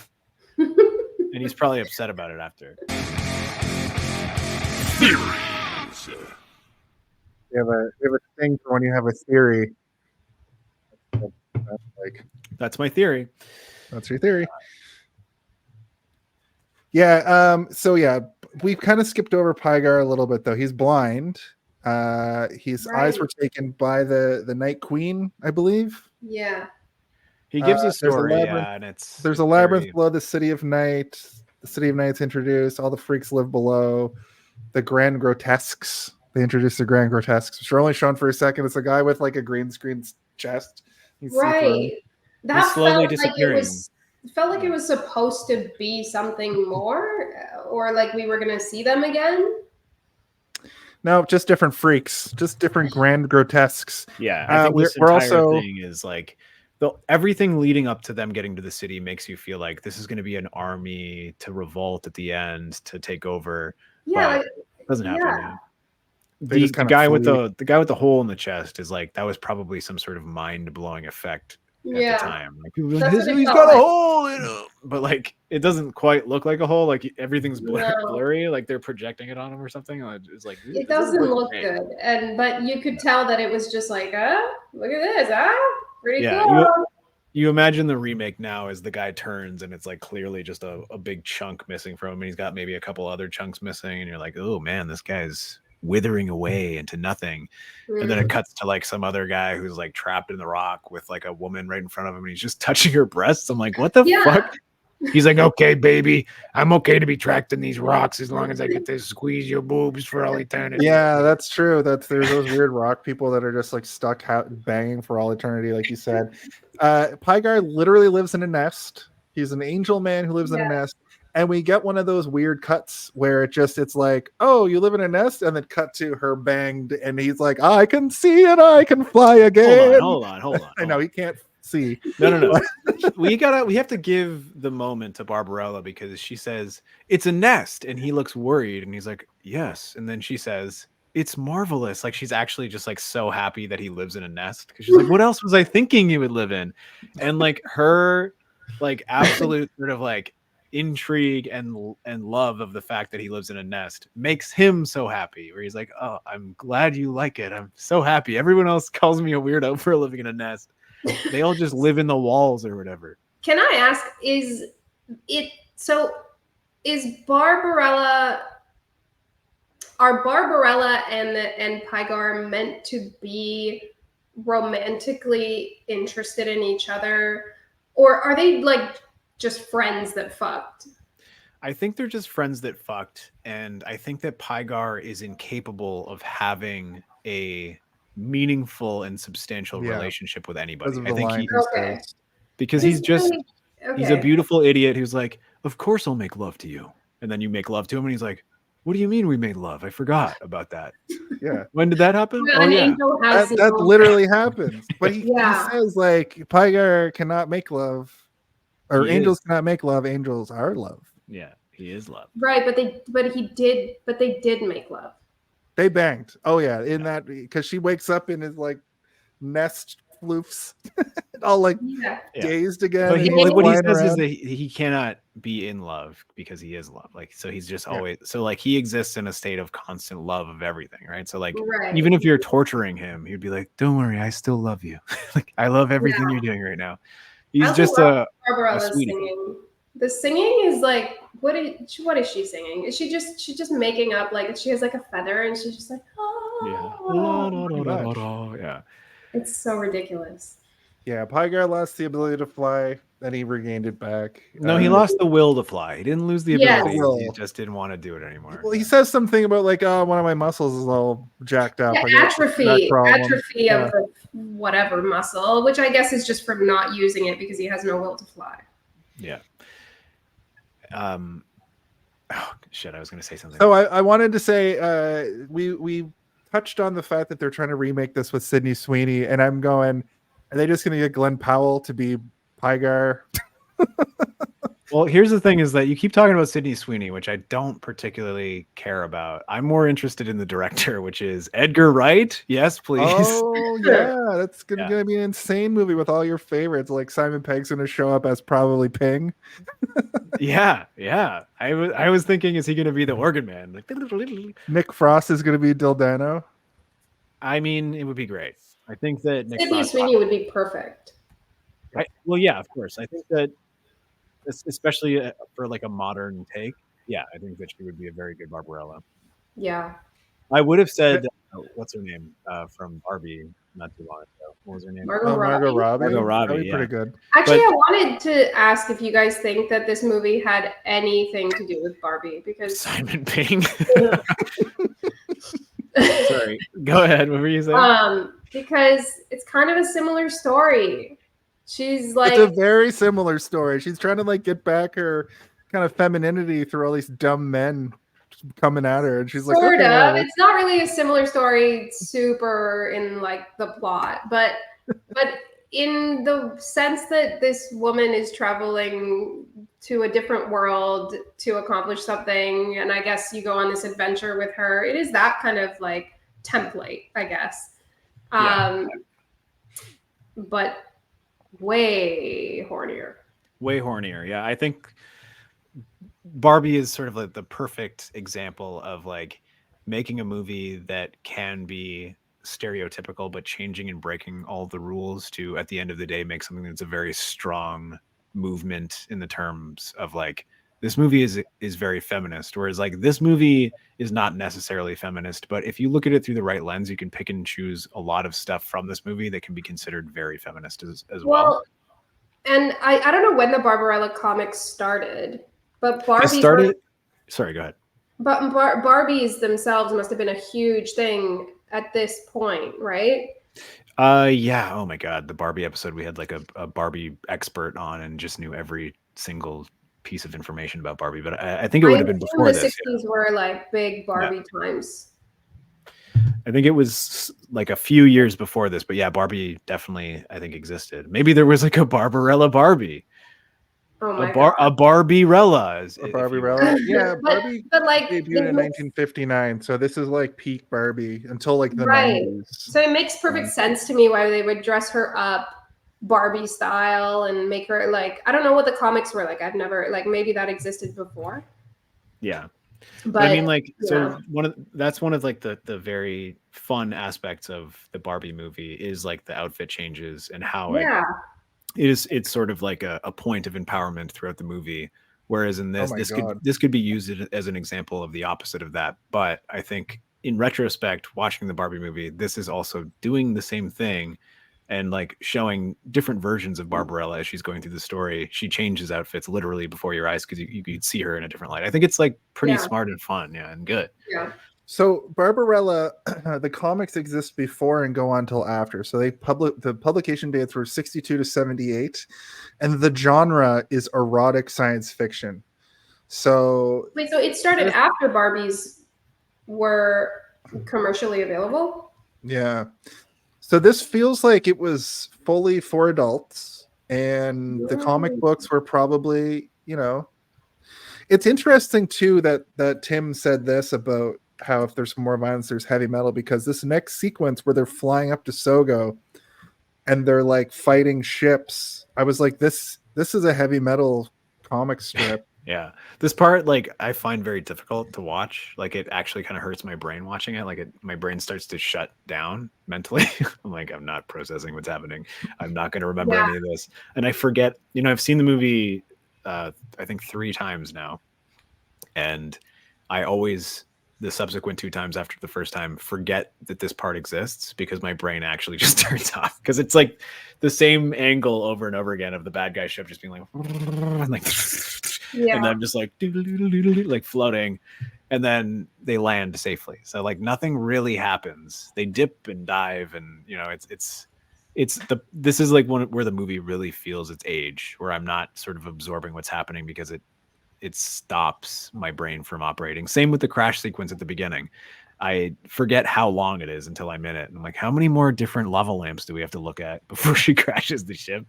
Please? Yeah, I feel the same with any sort of like even like the best movie. Like I could be watching like the best Star Wars and like the chase and shooting ships sequences. Like I'm always fucking zoned out. I have no idea what's going on. And it's the same with any action movie. Anytime there's like a lot of fighting, like a Deadpool movie, he starts fighting everybody and like it's cool. I see it. It's cool. But I zone out after like a minute of it. I'm just like, all right, I've had enough. I'm the opposite because I like fight choreography.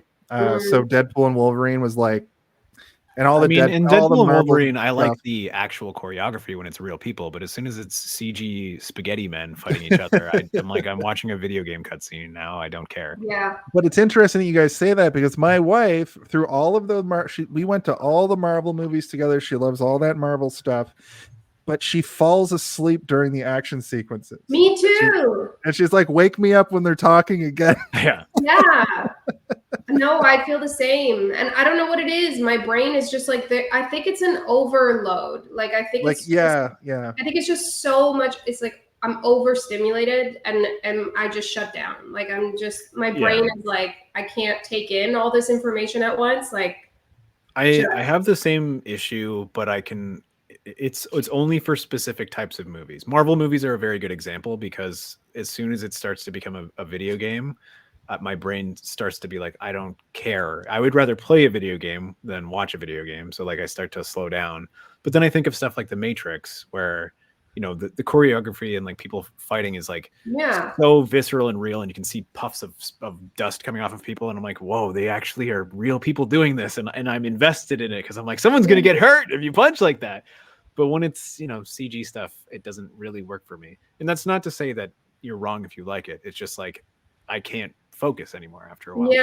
Yeah, it becomes blurry for me. It's like it's the same with like car chases for me.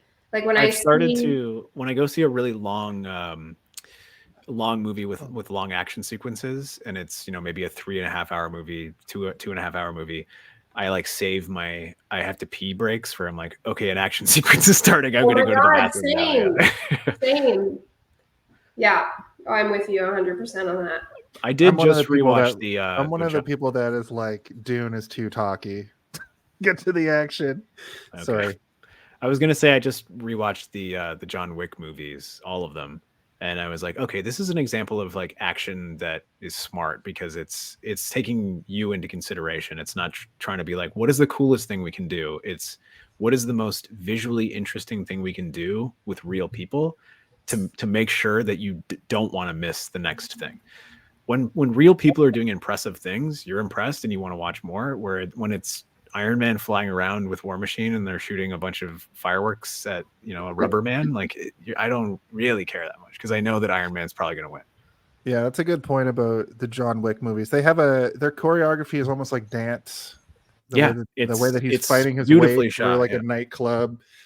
Like he has like somebody in a headlock and he's like bam bam and then throws that person and then shoots. Like I do know what you're saying.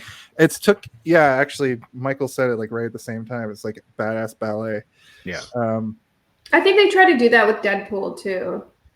I think they did like enough practical stuff, but there's so much in there that they're like, okay, and then he throws him and he like hits like 10 different levels of a staircase and then falls and lands in a funny direction. And I'm like, well, he's a cartoon now. He turned into a cartoon.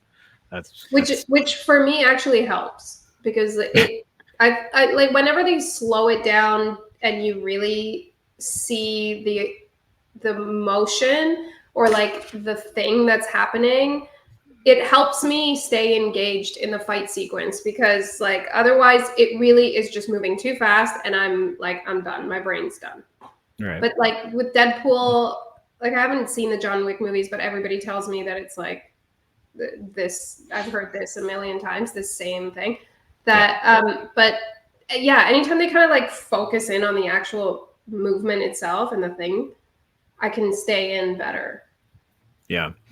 But yeah. I'm watching a TV show right now called Banshee, which has Anthony Starr, who's Homelander, now on The Boys. It's where he kind of started out. And the show is pretty schlocky. It's a Cinemax show, so there's like full sex scenes that go on for too long, and it's there's a lot of like really weird bloody blood squib like fight scenes. But there was a fight sequence in an episode today where they fight inside of a car, like in Deadpool and Wolverine.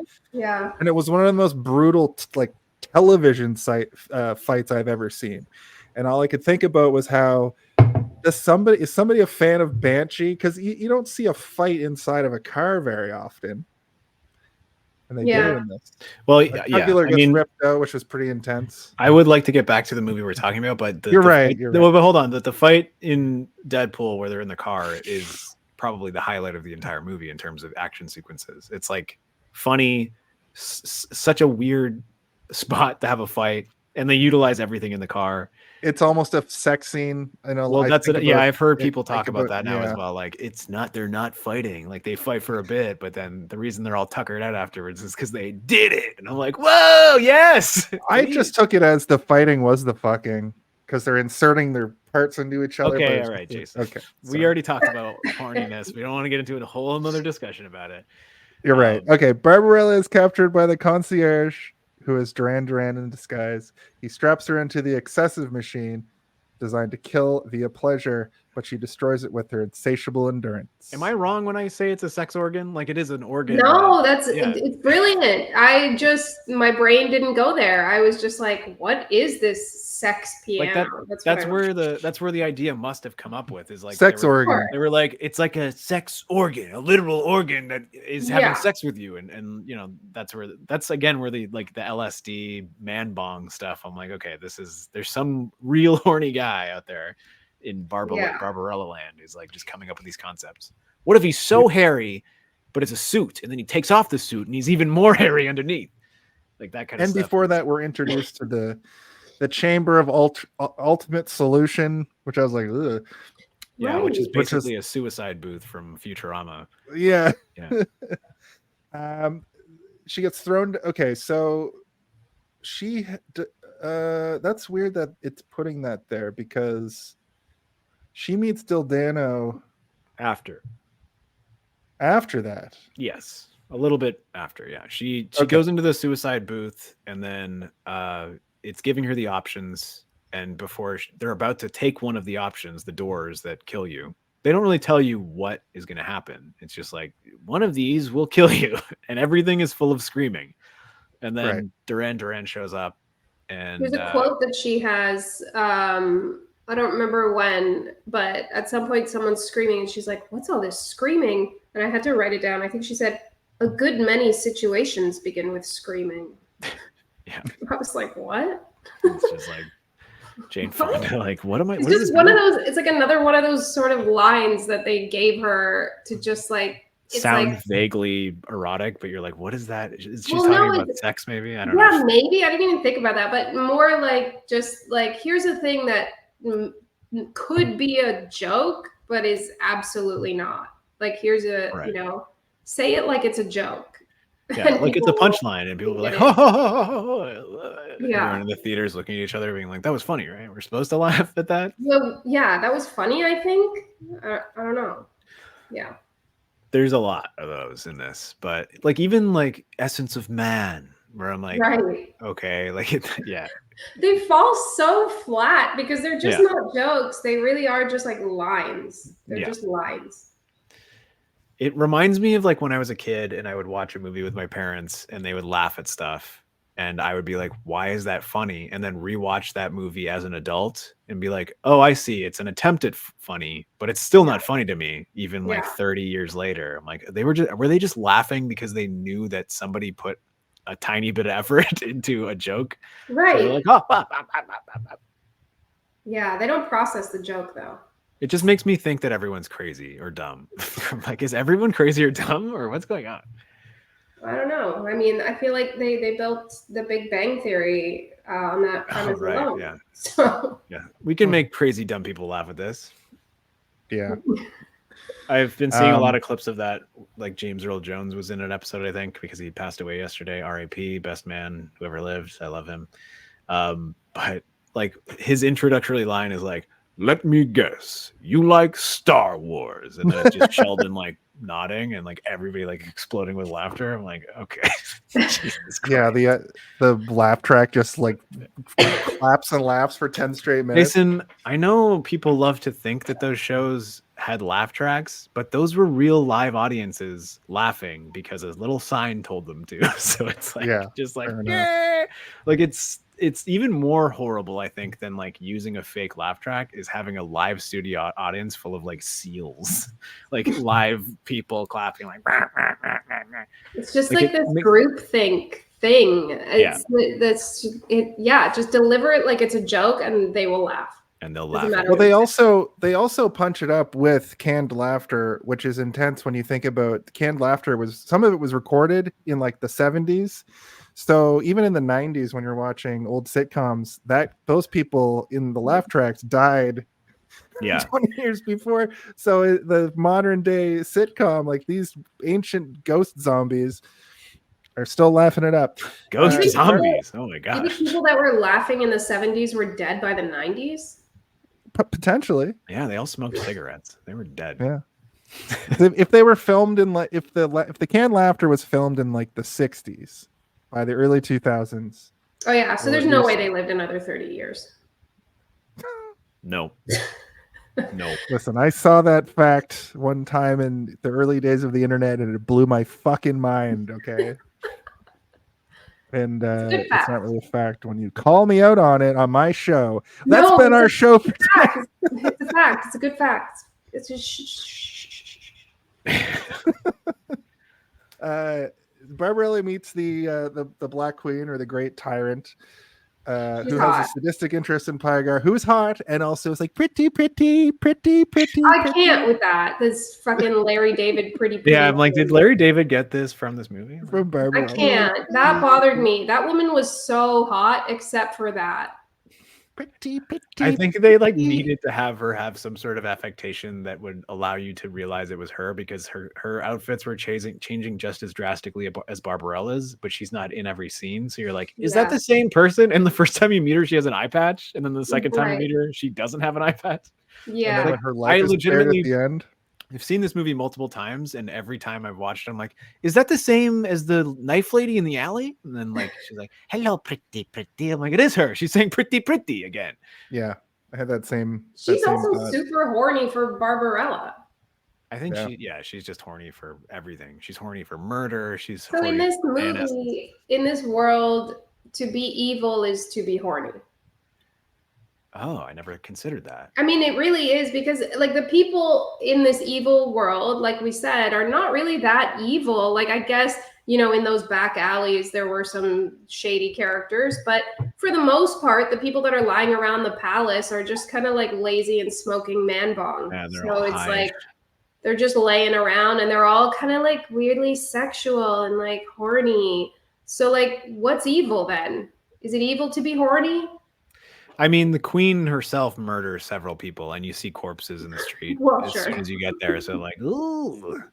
But yes, it does seem that horniness also equates to being evil, which I didn't really consider. And it's like, I guess this world is of carnal desires, which is something that humankind has kind of moved away from in this time, because if you're rich, because you are elevated, and you've I guess, but then Barbarella becomes extremely horny as well. She's like, oh my god, let's do that again. She never did it before, so the first time she did it, she's like, wait a minute, maybe these poor people know where it's at.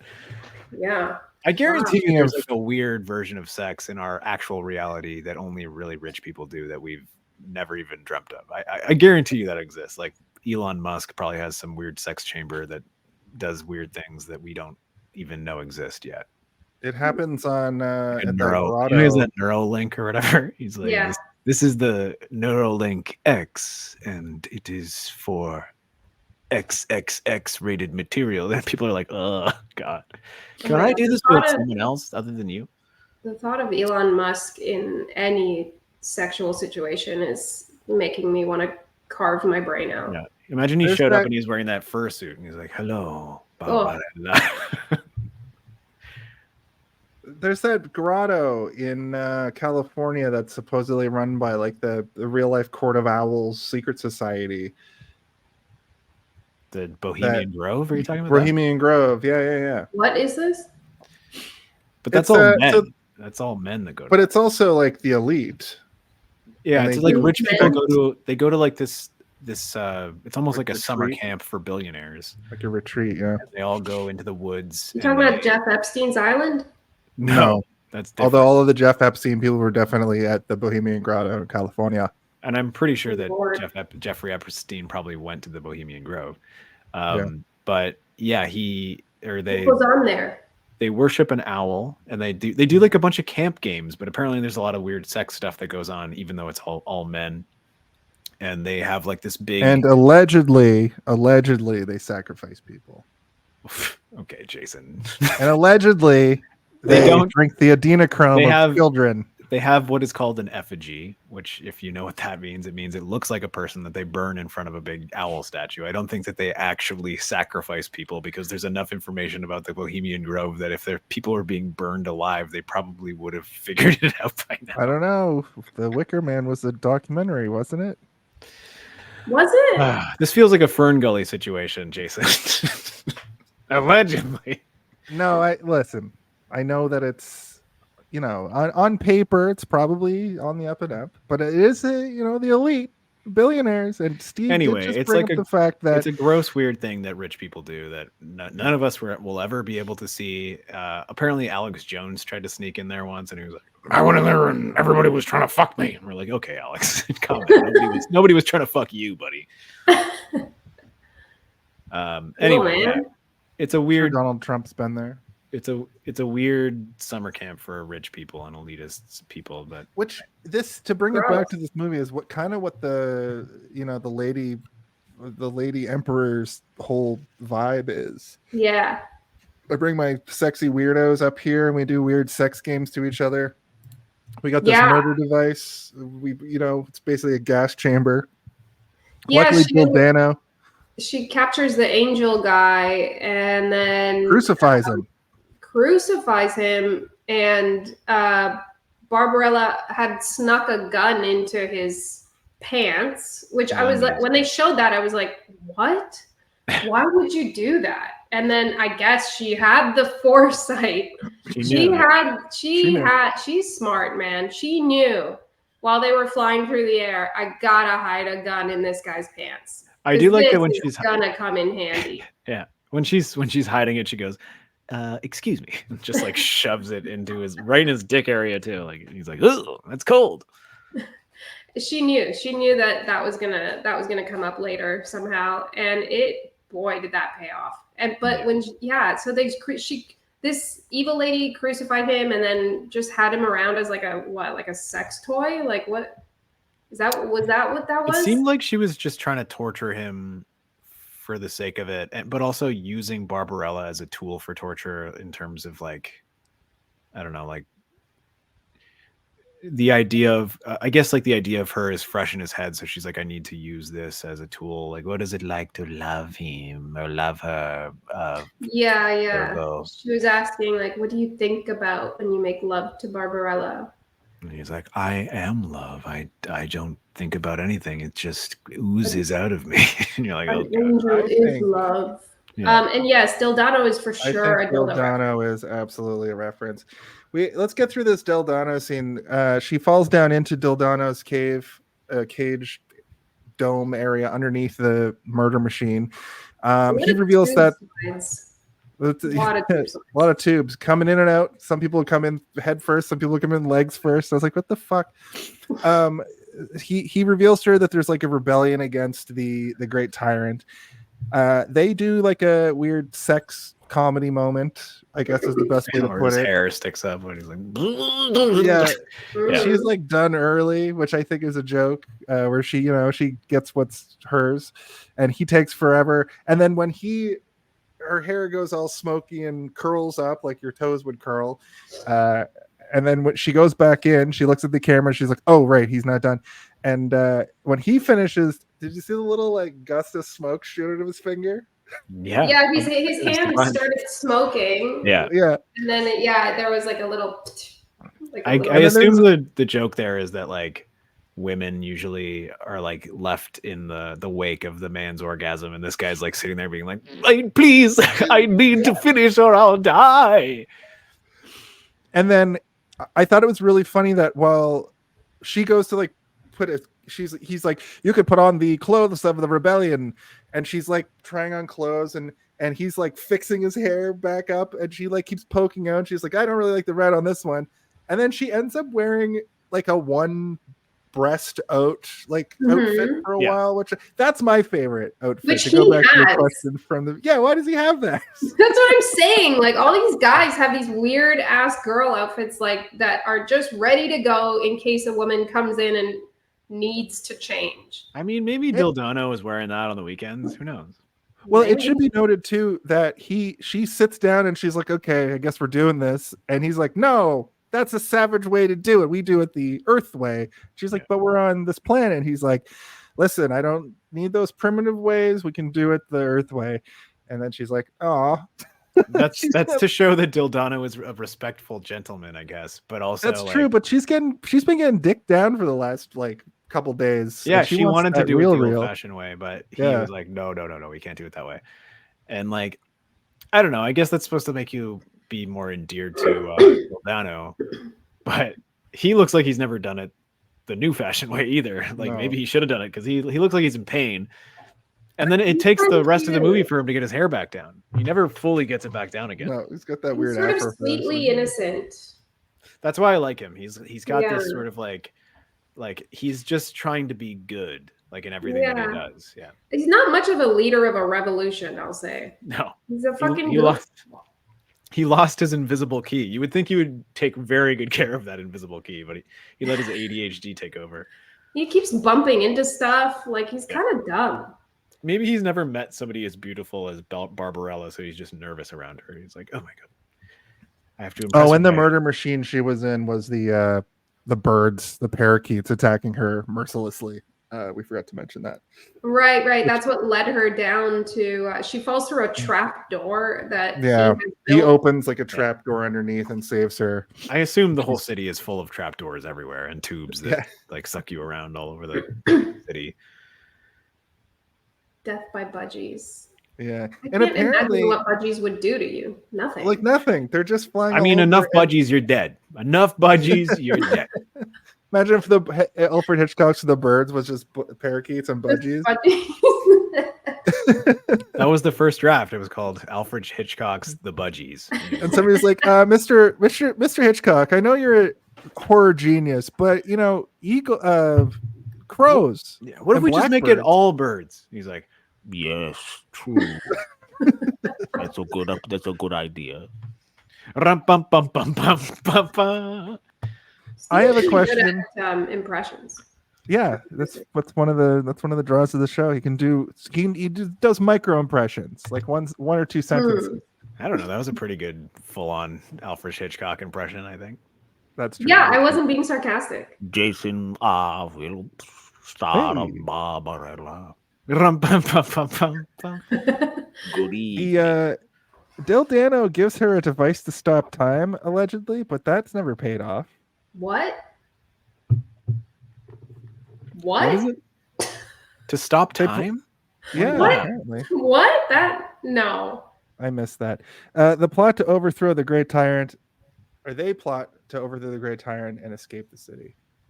He gives her an invisible key, which I kind of like the gag because it's so stupid.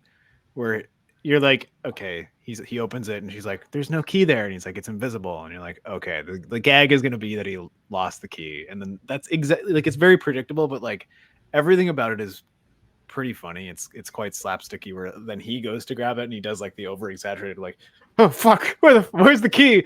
And then he's looking around his entire workbench, and he finds it. And then every time they're interacting with this invisible key, there's this nice like wind chime noise, like the jingle. Yeah, I thought that was cute.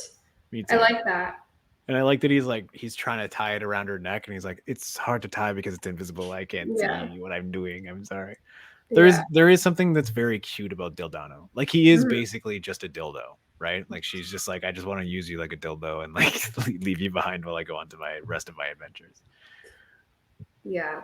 Is that why he's called Dildano? Like he's sort of like he's just a little thing that you can use when you need it. Oh god, that's so rude. I don't know. I would keep Dildano around for a rainy day.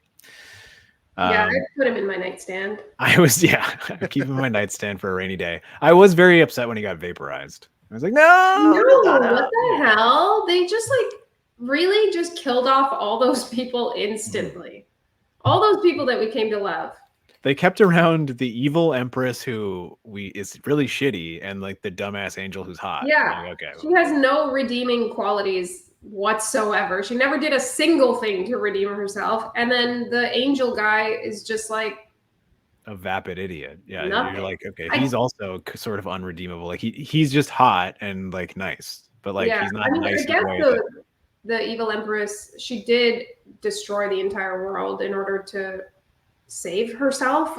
Just herself. She wasn't trying to save anybody else. She's like, we have to pull these levers and then we'll all be safe. Me, you, and the angel. Everyone else will get burned alive by the acid.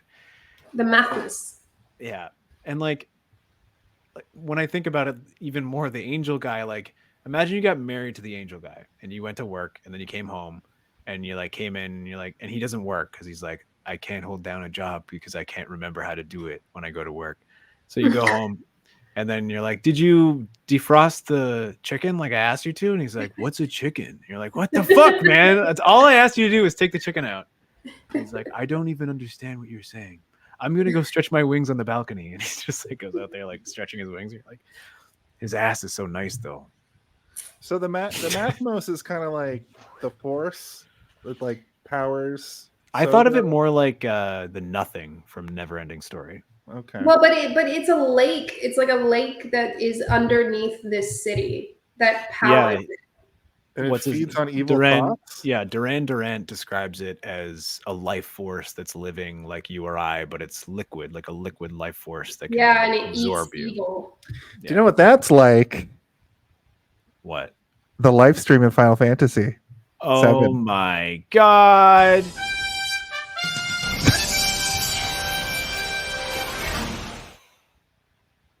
He plays things sometimes. That's the Green Ranger's flute song that I thought was the Back to the Future theme, but Back to the Future is not that. Back to the Future is. Wow, I can't I'll believe do you it because thought I'll that. just sing. Da, da, da, da, da, da. Right. The Secret Chamber of Dreams, where the Black Queen is vulnerable. They talk about how to defeat the Black Queen as well. Around this time in the movie. Yeah, so he gives her the key, and then yeah. she goes to the man bong, which we've talked about a million times, but if we didn't really get into great detail, Long live the revolution. it's basically a giant hookah that has a man in the water part of the hookah, and he's like, he almost looks like he's drowning, where he's like, let me out of here. And there's like a bunch of women who are smoking hookah pipes, and they're like, this is sick. And she's trying to figure out where to go. And one of them is like, I can help you. And she sits down and is like, what are you smoking? And she's like, essence of man. And I think Barbarella goes, man? Like, she's like, what the fuck? And then cut to her in the sex organ. That's what I like. That's another one of those weird. That it doesn't cut. She sits down because she's trying to blend in. Yeah, she's trying to blend in with the people smoking the man essence. And then Duran Durant shows up with his guards. Yeah. And you think it's going to be like she disguises herself and he walks by, but he immediately just sees her and is like, all right, come with me. Yeah. Yeah. Puts her in the orgasmatron. Yeah, the sex organ. That's uncomfortable, but weird and, horny. Well, I mean, we've established that it is 100% an allegory for rape. Like it. Yeah. She starts off and she's like, oh, it's quite pleasant. And he's like, it is at first, but wait till the tune changes. And then it's like, oh my God. Yeah. That whole thing was uncomfortable for me as well. But then they try to like play it off like it was just like, it's just a silly, funny moment afterwards, when she's like getting dressed and he, like it's all kind of loose and light, and it's just kind of like, this man just tried to like rape you to death. She probably should have like beat him up or something. Yeah, it does feel like it's an allegory for something that's like overwhelmingly serious and dark and gross and scary. And like you're saying, it's just played for she's yucks. Like very chill. Yeah. About it. Well, she has multiple orgasms and then breaks it with her resolve and then gets out, and then he just does the James Bond explain his fucking evil plan to her. Yeah. Well, she just put her clothes back on. I will say that like some clothes he gives her. The joke there is funny, like where he's explaining his plot like a James Bond villain, all the while she's listening intently, but being like, can you pass me that blouse? Can you pass me those boots? Like, and like while he's explaining, all flustered, that he's like, I'm going to take over the city and become the king. He's like giving her an entire outfit, like one piece at a time, and she fully comes out. But then she also, the tune changes, it'll change your tune as well. Yeah. And then she decides she tricks him, right? Like, so she's kind of got him on his side by saying like, I've got the key to get into the dream chamber. No one can get into the dream chamber. Like, well, I have the key. Like, well, what does it look like? She's like, it's invisible. And he's like, oh, so you do know what it looks like. You're like, okay, yeah, this is good. This is good. But then he immediately betrays her, and like this whole thing is a little bit confusing. Like, you smash the key into the ground, I guess, to open the door. Yeah. What? Hold on. That part, I was like, did I miss something? Because they're like, okay, I'm gonna use the key, and then you just see like a bloop, in the. She's like, I'm looking for the keyhole, and then he grabs it from her and slams it into the ground, which opens the door. He shoves her in. He runs in after her, grabs the second key that's on the inside, runs out, slams the key down again, and it closes the door. That's how you open the doors. You just drop it in the water. Yeah, I guess it's like a sound reverberation or something. It's not a literal key that you put in turn. It's like the sound of it hitting the ground is what opens the door, like a musical key. There's a lot of weird like musical stuff in this movie and the music in this movie is outrageous. Like some scenes, the music for some scenes the music doesn't go at all. There's some scenes where it's supposed to be. I can't remember exactly what was happening, but Barbarella was like, I don't know, running around scared. I think in the dream chamber or something. And the music felt to me like it's supposed to be like a scary moment where she's like, oh my God, where am I? Where do I go? But the music was just kind of like jaunty, like too upbeat. Yeah, like, oh, isn't she stupid? She doesn't know where to go. And it's like, no, she's supposed to be scared right now. Yeah, I completely agree. There are some moments in this movie where the music worked really well, and there's some points where I'm like, bad choice. You should have gone back to the drawing board here. Like maybe they had another version that was like, this is too scary. We need to make it a little bit more upbeat. But like those moments where she's kind of like moving around the city and it's like, ding, ding, ding, and it's like a solo guitar with that very like stringy, mysterious sound to it. I'm like, this is working for me. I thought it was fun when she gets on the skis and they literally play like a jingle bell. Yeah. along with the music. I thought that was fun because she's on the ice planet, you know. Yeah. I personally liked a lot of the musical choices, even the weird like ones that don't make sense, because it just makes it feel like a weird 60s thing. That's sort of what I was viewing. Like kind of cartoonish. Yeah. I mean, the entire movie is cartoonish, but like, you know, just the scene before, like it's dealing with something that's like super dark and gross. But like, I mean, I guess the idea of dealing with that kind of concept back then is probably not as serious as it is now, unfortunately enough to say. Like the idea of like sexual assault is like, it's not assault if both parties are having a good time, where it's like, if they're all laughing it off after. Yeah, exactly. I guess it was fun. Because it was written into the script that way. It's also somehow not assault if she enjoyed some of it. That's that's the most vile part of it. Yeah. I mean, there's no redeeming it. Like it's not really funny either. Like you're kind of like, okay, this is more so uncomfortable than anything else. There was actually nothing funny to me about the sex piano. Yeah, it's a torture device designed to kill you. Yeah, it's a form of execution in his world, and she's too, I don't know, like promiscuous, I guess, to be able to die from it, or she's enjoying it too much that it overloads the machine. I don't know, which is like even more fucked up. Yeah, the morals of this, like the general sort of moral perspective of this movie, is so not straightforward to me. Like it's not clear. And I don't really understand I don't get what this movie thinks about sex, if it's good or bad. Yeah. Like, or about women. I'm not really sure what's going on. Even like about men, like it doesn't really, none of it really makes sense. And like a scene like that, you're left wondering like, what was the goal there? I think the goal was just to make a joke that there's a sex organ. I think that's literally the joke, and they filmed literally it around the words combined, sex organ. And the funniest part about that scene is him explaining his plan and handing over clothes as she asks for it, but also revealing his plan. Like that's a funny bit of writing that's following something that's like kind of visually disturbing and gross and like makes you uncomfortable. And again, I watched this with like a bunch of friends in a Zoom chat, and I remember like looking at all my friends and all of them being like, what the fuck is this? Yeah. And me feeling the same thing and being like, thank God I'm not the only one who's not like sitting here like, this is hilarious. I'm like, this is fucking weird. I don't know what to feel. Yeah. And I will say the funny thing about this movie is I Googled it because I didn't think about it myself, but it passes the Bechdel test. which is so funny for this movie. I mean, the Bechdel test obviously doesn't work. It's It's a very flawed system, but it's a very stupid, like, it doesn't. Does it pass the Bechdel test because she talks to the queen about the world?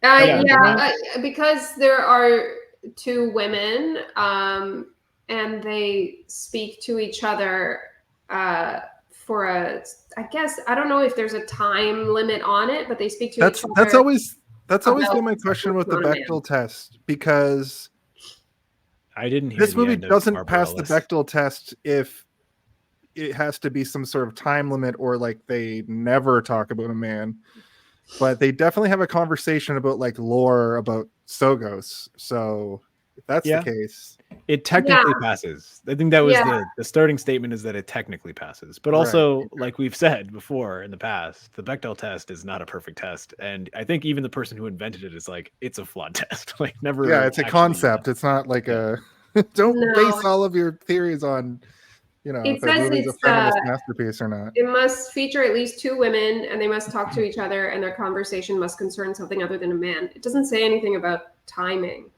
So, yeah. Well, there we go. Chalk it up on the board, the Bechdel board. Our new podcast. You don't have a sting for that? Yeah. I wish. That's not a bad idea. Here we go.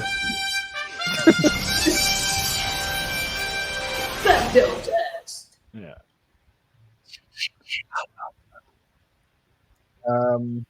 Yeah. So during sort of the dreamscape period, hold on. Barbarella attempts to escape Pygar, but is betrayed by Duran Duran, who reveals his identity and his plan to seize control of Sogo and Earth. Duran Duran captures Barbarella and the Great Tyrant, locking them in a chamber to be killed by Mathmos. Right. Barbarella's purity and lack of evil cause the Mathmos to overload. It destroys Sogo, but Barbarella and the Great Tyrant are miraculously saved by an energy bubble. That's a pretty large swath of the film. They're saved by Angel Man.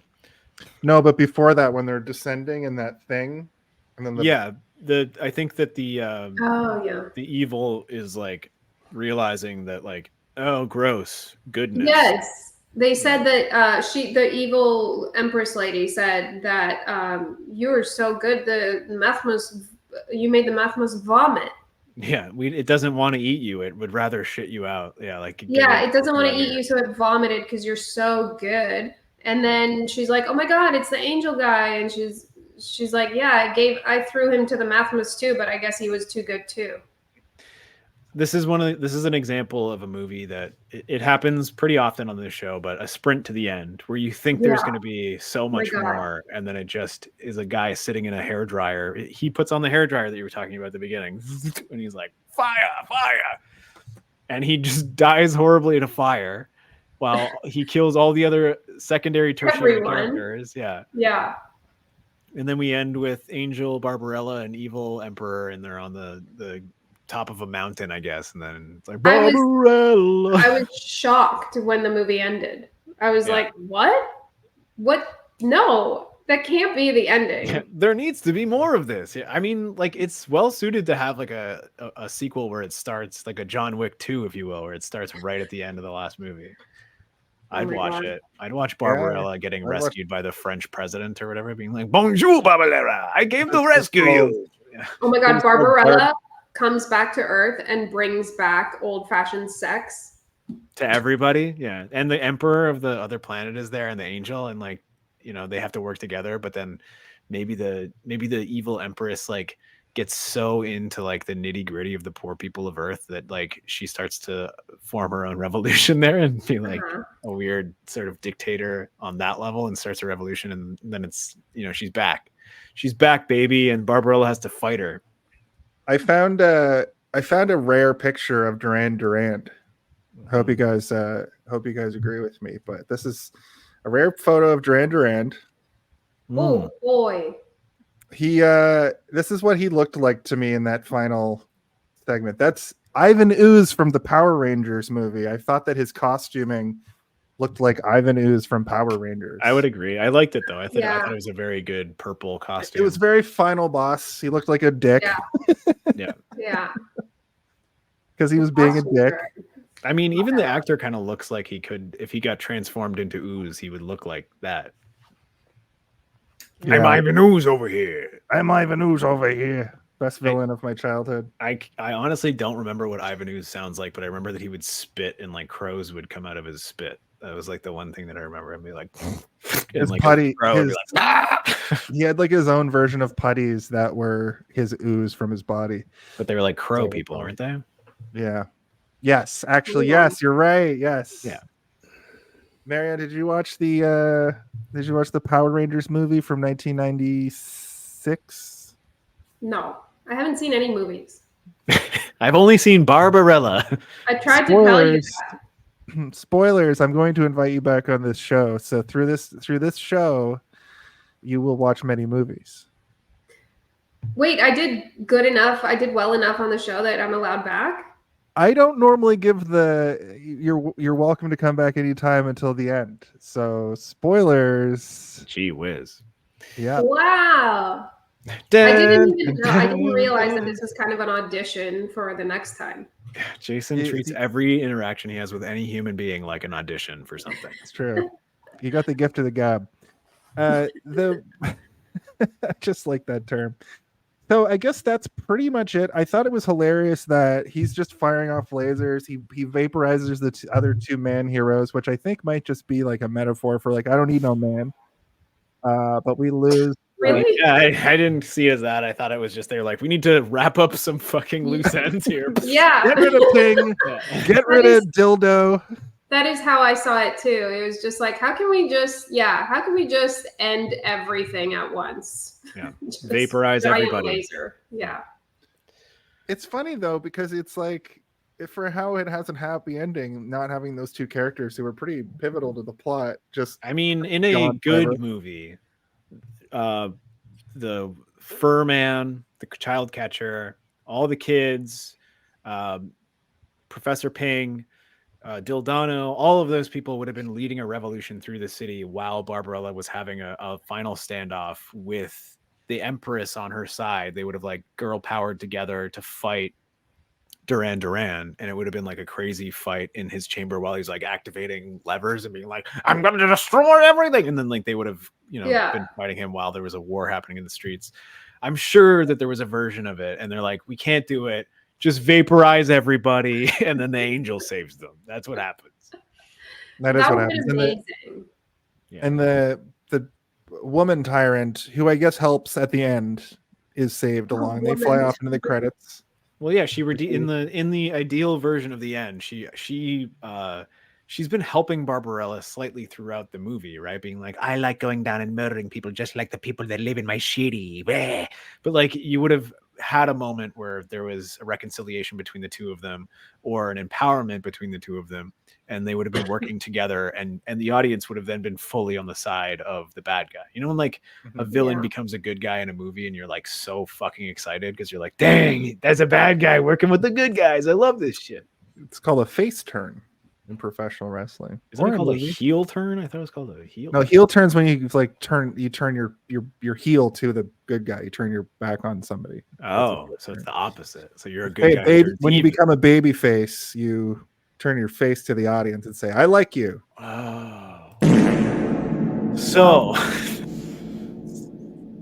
a pretty good concept.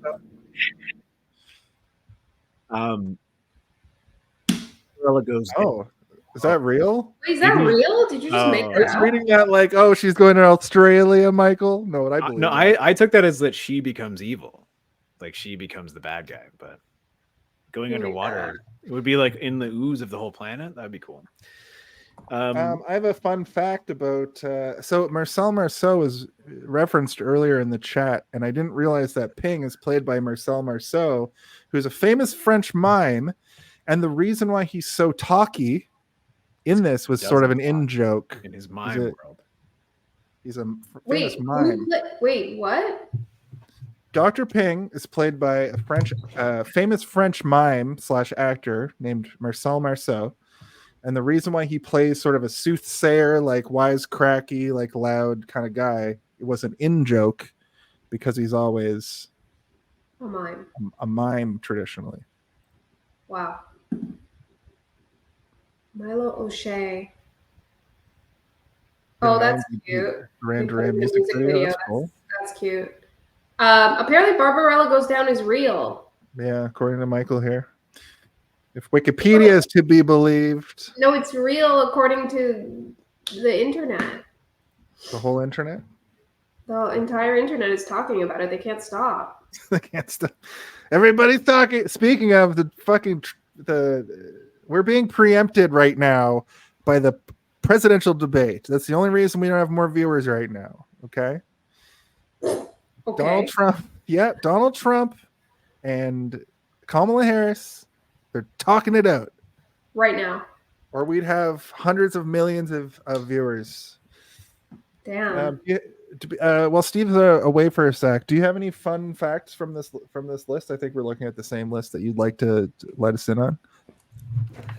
Oh no, because I closed it. Fuck. Okay. Sorry, I cut my finger open by accident there. I had to put a band-aid.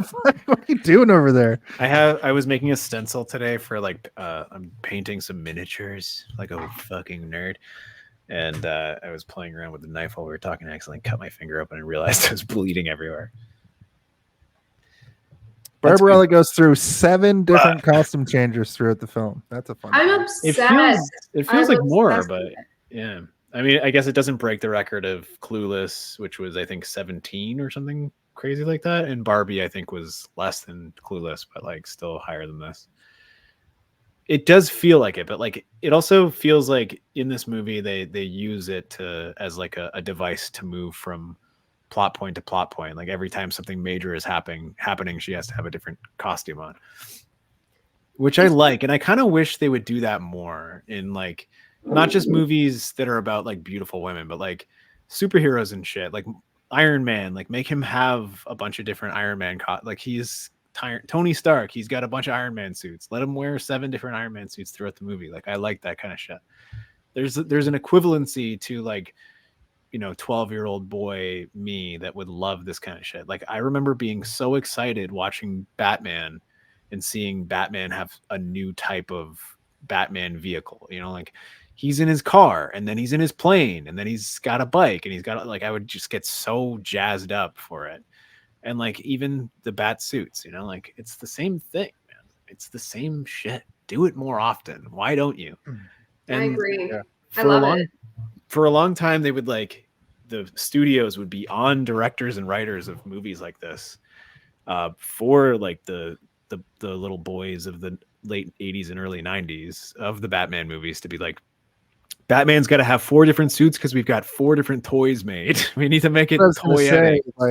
I wish so many of the action figures that were created, especially to those first 4, the 2 Tim Burton, the 2 Schumachers, he pretty much keeps the standard suit for most of the movie, but the action figures depict all kinds of different variations, which we never got the camouflage or the white suit or the fucking, But I mean, like, if there's like a Barbarella doll, Batman Returns looks like the animated series version, which I thought was weird as well. If there was a Barbarella doll and you had to buy all the different Barbarella costumes like separately, like people would probably buy it, man. Even if they made it now, there would be people in their like late 40s, late 30s who are like doll collectors that would be like, they're making a Barbarella official doll and it's got all of the original Barbarella costumes. Like, I will buy that shit. Yeah.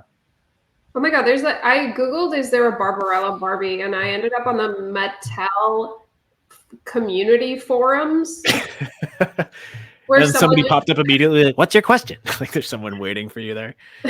No, but there is a Mattel has a special. Someone wrote like how about Jane Fonda as Barbarella Barbie? And like, there's a whole discussion on a Mattel like official forum about it. So maybe they'll make one. I hope so. Mattel has like its own special creations wing now too, which would be cool if they just released a. I think that's what this is. That's what it's on. Yeah. Because I don't buy a lot of wrestling figures, but Mattel has the WWE license and they make literally figures of every. Because wrestlers will change their costume every few months, and Mattel goes out of their way to make every single iteration of every single costume. So you see these wrestling figure collectors with walls of Mattel figures. I think they should throw some love to Barbarella. Hell yeah. But there is a fun fact that I can't remember if we mentioned this before we went live, but the Dildano's password, can you say it? Do you know how to say it? I can't, but it's been referenced in other things, but it's like it's a real place. Go or something like that, right? Like it's something weird. It's a real place in Wales. Oh, it's a name of a real place. That's probably where I've heard it, is like somebody on the news or something like saying it flawlessly and me being like, wow, crazy. Yeah, it's insane. Here, I'm gonna do this. I'm going to very quickly see if I can have this man. A village in Wales, United Kingdom. It's also United Kingdom's longest. That's the longest name in all of Wales and the United Kingdom. Here, check this out. But somehow not the world? Yeah. There's a longer name in the world? Here we go. Whoa. It's this guy.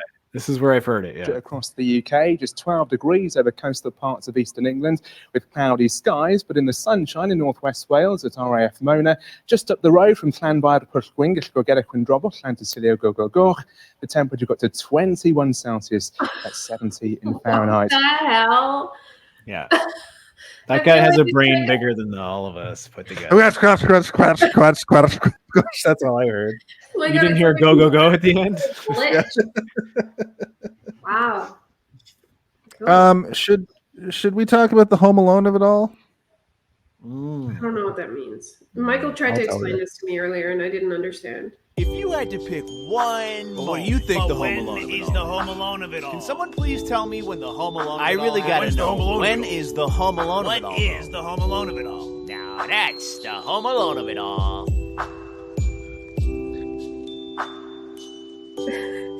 What a thing to put up as we decide to do the Home Alone of it all, Jason. My Home Alone of it all is the fact that Jane Fonda was deeply involved with the civil rights movement and other progressive movements in the 1960s. No, Jane Fonda is awesome. She's like really awesome and like very progressive, very cool lady. The only bad thing that I ever heard about Jane Fonda is that they wanted her to be in the first Exorcist movie, but she demanded that it be shot in Rome because it was I don't know why. Like it doesn't make sense to me. But the story that I heard is like, I'll be in it if we shoot it in Rome and it's close to the Vatican. I think because it was about the devil or something, maybe she thought we'd be safer filming it. But I also truly believe that she's probably one of like the only good and like purely good people in Hollywood that ever existed. Like she didn't really have any kind of bad blood with anyone. No, she worked for a long time, well into the 90s, right? I mean, she did like workout. She's working now forever, right? Like, she's in Grace and Frankie on Netflix. Yeah, with Miss Frizzle. She's in Grace and Frankie, right? Yeah. My other favorite old lady, the voice of Miss Frizzle. Lily Tomlin. Yeah. Yeah. That show's fun. I haven't watched it directly, but my wife watched it. I've never seen it, but it's fun. No, I've seen bits. I watch by the screen when my wife is watching it, and I hear the voice of Miss Frizzle arguing with Barbarella, and I go, "What a fun show!" And then I leave the room. June Diane Raphael, however you say her name. June Diane Raphael. Yeah, whatever her name is in it, and I've never seen Grace and Frankie, but I love June. Yeah, she's very funny. First season of it, and you know what? I like it because I just like the energy of like two old women who are just kind of like in your face and being like fuck everything. Like, yeah. Well, the conceit of the show is that their husbands are become open gay lovers. Right? Yeah, like, love each other. Yeah, and that's two like famous actors as well. Yeah, I can't remember now. What a funny concept. Also love the Magic School Bus. So Lily Tomlin's voice is just like one of those things that anytime I hear it, I'm like immediately calmed. Like I'm like, yes. My childhood. Remember when I was happy? Remember when everything was scary, but in just like I was scared of the wind and lightning and not just like walking down the street. Martin Sheen and Sam Waterston are the two men. Martin Sheen, yeah. So the Home Alone of it all is sort of a concept that I coined where when I was a kid, I really loved the movie Home Alone. But what I really wanted to see, I didn't want all that first part where, you know, the family goes on their trip and he's home alone. I wanted the part where he slaps down the blueprint and you see his like horrible nightmares that he's going to unleash on these robbers who are trying to rob his house. And then the what happens after that where they go through all the traps. Now, a lot of movies have that for me where the first part of the movie I'm like, whatever, get to the working overtime part. But Homer, we played that song already. But this Jason's rewatching The Simpsons right now. I'm rewatching The Simpsons and I rewatched that episode literally yesterday. But it could also sort of be like your favorite part of the movie is what I sort of tell people that don't really understand the concept. Why are you taking so long to explain this? This is crazy. I don't know because people that don't get it, like, you know, have you seen Home Alone? Have you seen the movie Home Alone? I have, yes, yeah. You know when Kevin McAllister slaps down the blueprint? No, I know, like, yeah. I'm gonna set up traps in this house. Yeah. That's the part of the movie that people went to go see because Went they're to like, go we want to see this movie for when he fucks the burglars up. Yeah. We're asking you if there's an equivalency in Barbarella to thank that you. sequence. I think I explained it pretty well. Marianna, the guest always goes first around here to see this one. What's your Home Alone of it all? Oh my God, it's really hard to say because, like, If it makes you feel any better, I feel the same way about this movie in particular.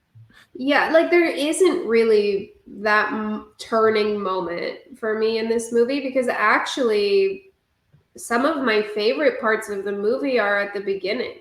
I really like the opening sequence, like of her floating. I really like her in her spaceship. Like just like that whole vibe is awesome. And it's not really like, okay, let's get to the good part. For me, I actually really enjoyed that, or the early moments more than some of the later movie. So like I'm trying to think of a moment where I was like, okay, now the action's really going to ramp up. And I guess it's like the kids with the dolls. The dolls Right. once she's getting captured by the kids and the doll, like you're looking at the dolls with the weird fangs and you're like, that was a moment for me where I was like, what the fuck is going to happen in this movie? Like You're this not has sure, gone but you're like, off the something's rails already. Yeah. I mean, that's a absolutely acceptable answer because I also have had a hard time pegging down like when this is going to be the Home Alone, because I think that there isn't one. The poster could be the Home Alone of it all because you just know you're going into a weirdo space movie. Yeah. And you get weirdo space movie from the second the movie starts. Yeah. I mean, I guess I'll go with mine now, which is I'm thinking along the same moment that you are. I almost want to say as soon as she says, but I've not skied in so long. Like that's where I'm like, oh, okay. I understand exactly what I'm going to be watching now for the rest of the journey. But I think it's got to be the second tail pull of the tail of the skunk costume. When she gets it caught in there the first time, I'm like, that's funny and goofy. But when the second time she knows it's about to get pulled and she's kind of like still kind of like leaning on the wall from her like ecstasy that she's just having made love for the first time, and then like the door like makes the noise like it's about to go and she like snaps out of it and pulls it out. I'm like, okay, now I really know where we are here in Barbarella. So I think I'm gonna go with the second tail pull of the skunk costume. Perfect. I wrote there's not really one. I kind of agree with you guys on that. And I said maybe when she burrows into the planet and starts going after Durand, but it's all pretty equal in its insanity. So Yeah. Things just keep happening. You know, I guess after the first time she has sex, the movie kind of gets like going. Yeah, I mean that's where true. she's unlocked her sexual prowess and now utilizes it as a tool throughout the rest of the movie, but it's kind of weird. That's good. And now it's time to play the hit game show. It's time to play Guess the MPAA. What? My name is Thomas Barbarella Godhand, and I'm here to tell you guys about the hit game that everybody's playing and everybody's loving across the 15 galaxies, and especially on Planet 16. My name is whatever I just said, and I'm going to turn it over to Stephen Dildano, my co-host, to tell you the rules of the game. Stephen Dildano here. I have to tell you the rules of the game again, as I do every week. So what we need to do is find a number, a 3-digit number between 000 and 999. These 3 numbers, of course, represent the last 3 digits of an MPAA rating code that they get every time they rate a movie. Meaning, we just need to worry about 999000 and everything in between. Guess 3 numbers, we get 3 guesses, starting whenever Jason Elha Arv for the Philadelphia tells us when to go. I think I said like Thomas Barbarella and Godhand. So yeah. What? Basic. What? We just have to guess a number between 000 and 999, and we get 3 guesses. Yeah. I am going to give you the first 2 numbers to make it extra confusing. The first 2 numbers of the 5-digit number this week are 21. So I just need the next 3 numbers after that. Marianna, go first with your guess. This is the rating of this movie? Nope. That has nothing to do with it. I'll explain after why. Okay. So I'm just guessing any 3 numbers. Yeah. Yes. What were the first 2? For no reason whatsoever? 2-1. Okay. And they have no bearing on what. Nothing to do with it. Okay, good. So yeah, I'm gonna go with I'm gonna go with 731. Steve, lower. 606. Marianna, higher. Okay. 692. Steve, lower. 686. Marianna, lower. 644. Steve, your final guess, higher. 657. Dang. You both guessed.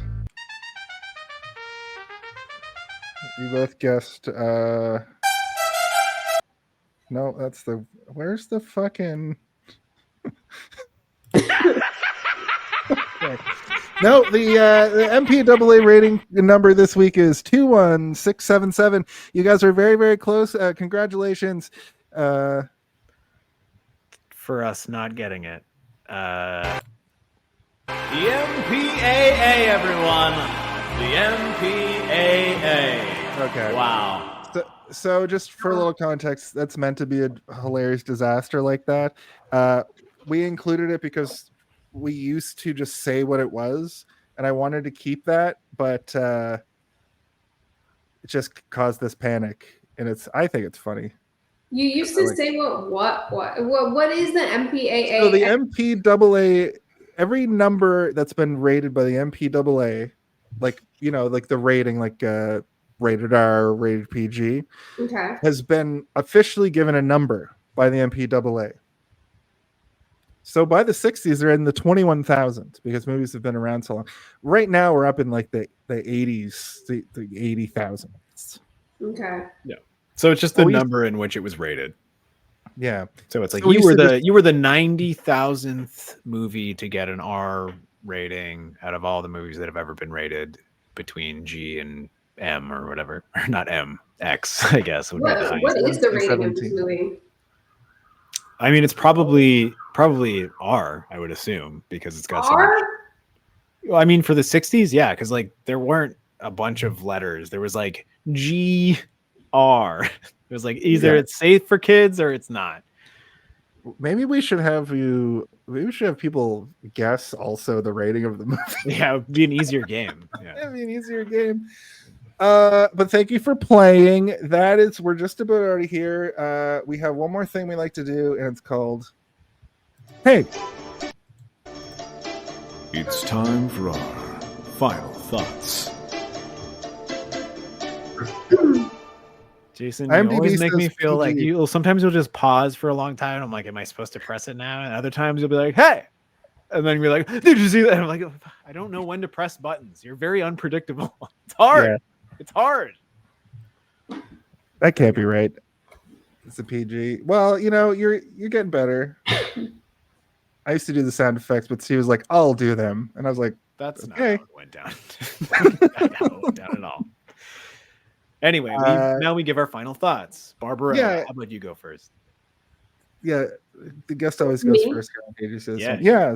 And also, I'll also say that, like, give your final thought on the movie, but also if you want to give it some sort of rating, whether it be a number rating, I do out of 5. Some people do out of 10. Some people do stars. Some people do completely nonsense ratings, which is also acceptable. But the floor is yours. Okay. I loved this movie, and not because it was a good movie necessarily. I think it's just one of those movies, like, and it's also like not one of those movies that is like so bad. It's not like The Room level, like so bad it's fun. Like it's not that for me. It's just like fun. It's just fun. It's just like aesthetically so fun. I didn't expect to enjoy it that much or be that confused by it. I thought it was going to be a much more straightforward movie, and I was taken on a ride. So, like, and the ride made absolutely no sense, but I was totally on board. Yeah, I don't know. I love Jane Fonda. She's a terrible actress in this movie, but just so cute. And I honestly have nothing else to say other than just it was lovable. And a rating, I'm gonna give it I'm gonna give it 2 Jane Fonda tits out of 2. Whoa. That's the maximum amount of Jane Fonda tits you That's can give as a many movie. as you're gonna get, you know?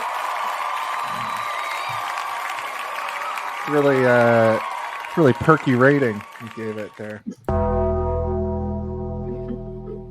Steve, what are your final thoughts on Barbarella, Queen of the Galaxy, starring Jane Fonda from the year 1968, starring Jane Fonda? I think that if you are interested to watch movies of this sort of caliber, of this era, of this genre, then this is a really great spot to start. If you like things like Rocky Horror Picture Show or Flash Gordon, or even like a little bit Star Wars, even things that are like campy, like the old Batman, like the Adam West Batman, even the Tim Burton Batman sort of weirdly has a similar vibe to this in certain ways. I'd say that this is like a movie that is worth watching. Are you going to love it? Probably not. But are you going to love your time while watching it? Yeah, it's not something that you're going to want to watch over and over and over again, but it's something that while you're watching it, you're going to have a lot of fun. I think it's stupid. It's weird. It's goofy. It's sexy. It's horny. It's kind of god awful at times, but it's fun. It's a fun movie, man. I've only seen it 3 times, but I've seen it 3 times in a short period of time, and I've liked it each time I've watched it. And it is something that is more fun to watch with people, but it's possible to have fun watching this movie by yourself. Not as much fun, but it's good. And I think if I had to give this movie a rating, which I do, because at the end of every episode, I have to give it a rating, I'm going to give it the essence of man, but not like a gross man that you don't want to be around, like a fun, maybe slightly effeminate, hairless man who will forget everything about the conversation slightly after you talk about it with him. You know, you'll be like, how'd you like that? And he'll be like, I have no memory. That's my rating.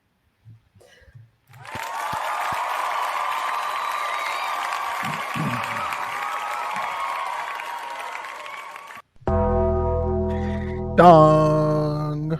I liked the concept, and the special effects were really fun, but this is pretty incoherent at best. I understand movies like this didn't really exist at this time, but there were some connective tissue problems that could have been put in instead of weird sexual overtones. And the weird sexual overtones are fine. I just mean, like, there were some parts involving sex that were a little bit just too overt. Maybe just tone it down, make it a little bit more subversive, and also just connect these scenes together in a more coherent way. I give it a 2.8 out of 5. I also give this an angel who has no memory, which is what I want to have of this movie. Whoa, that's like the same rating I gave it almost. Yeah, I know. I when you were saying that, I was like, oh man. Mine was maybe a little bit more poetic, but yeah. Yeah, yours was way better. But yeah, I'm glad that we all kind of came to the same conclusion about this film. Man, the people love you, Jason. They love you. They love me. I think, I definitely the movie like needs work, and I agree. There's some overtly sexual things that like, and like rapey things that are like too much for me. But you know, putting that aside, for what it is, like just a campy, freaking weird ass space comedy thing, I think they accomplished a lot. I think they kind of did hit it. I almost wanted to ask you guys, like, what would be your like perfect ending to that horrible sex organ scene?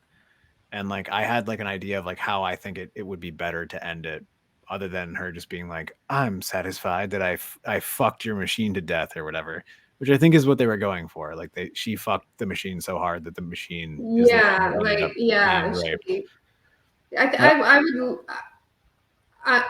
it was a little satisfying that the machine kind of like exploded. Yeah. Because I did want that to just end horrifically. I think probably I would have loved for him to accidentally fall into it or something and get killed by it. Yeah. And get killed or just severely injured by it or something. I think for me, it would have been good if like she blasted through it. Like she broke it so hard that it like fell up down around her, and then she just like immediately like smoked him in the nuts with like a huge kick. You know, like, and he's like, oh, like his voice goes up 4 octaves or something. Like I could handle that.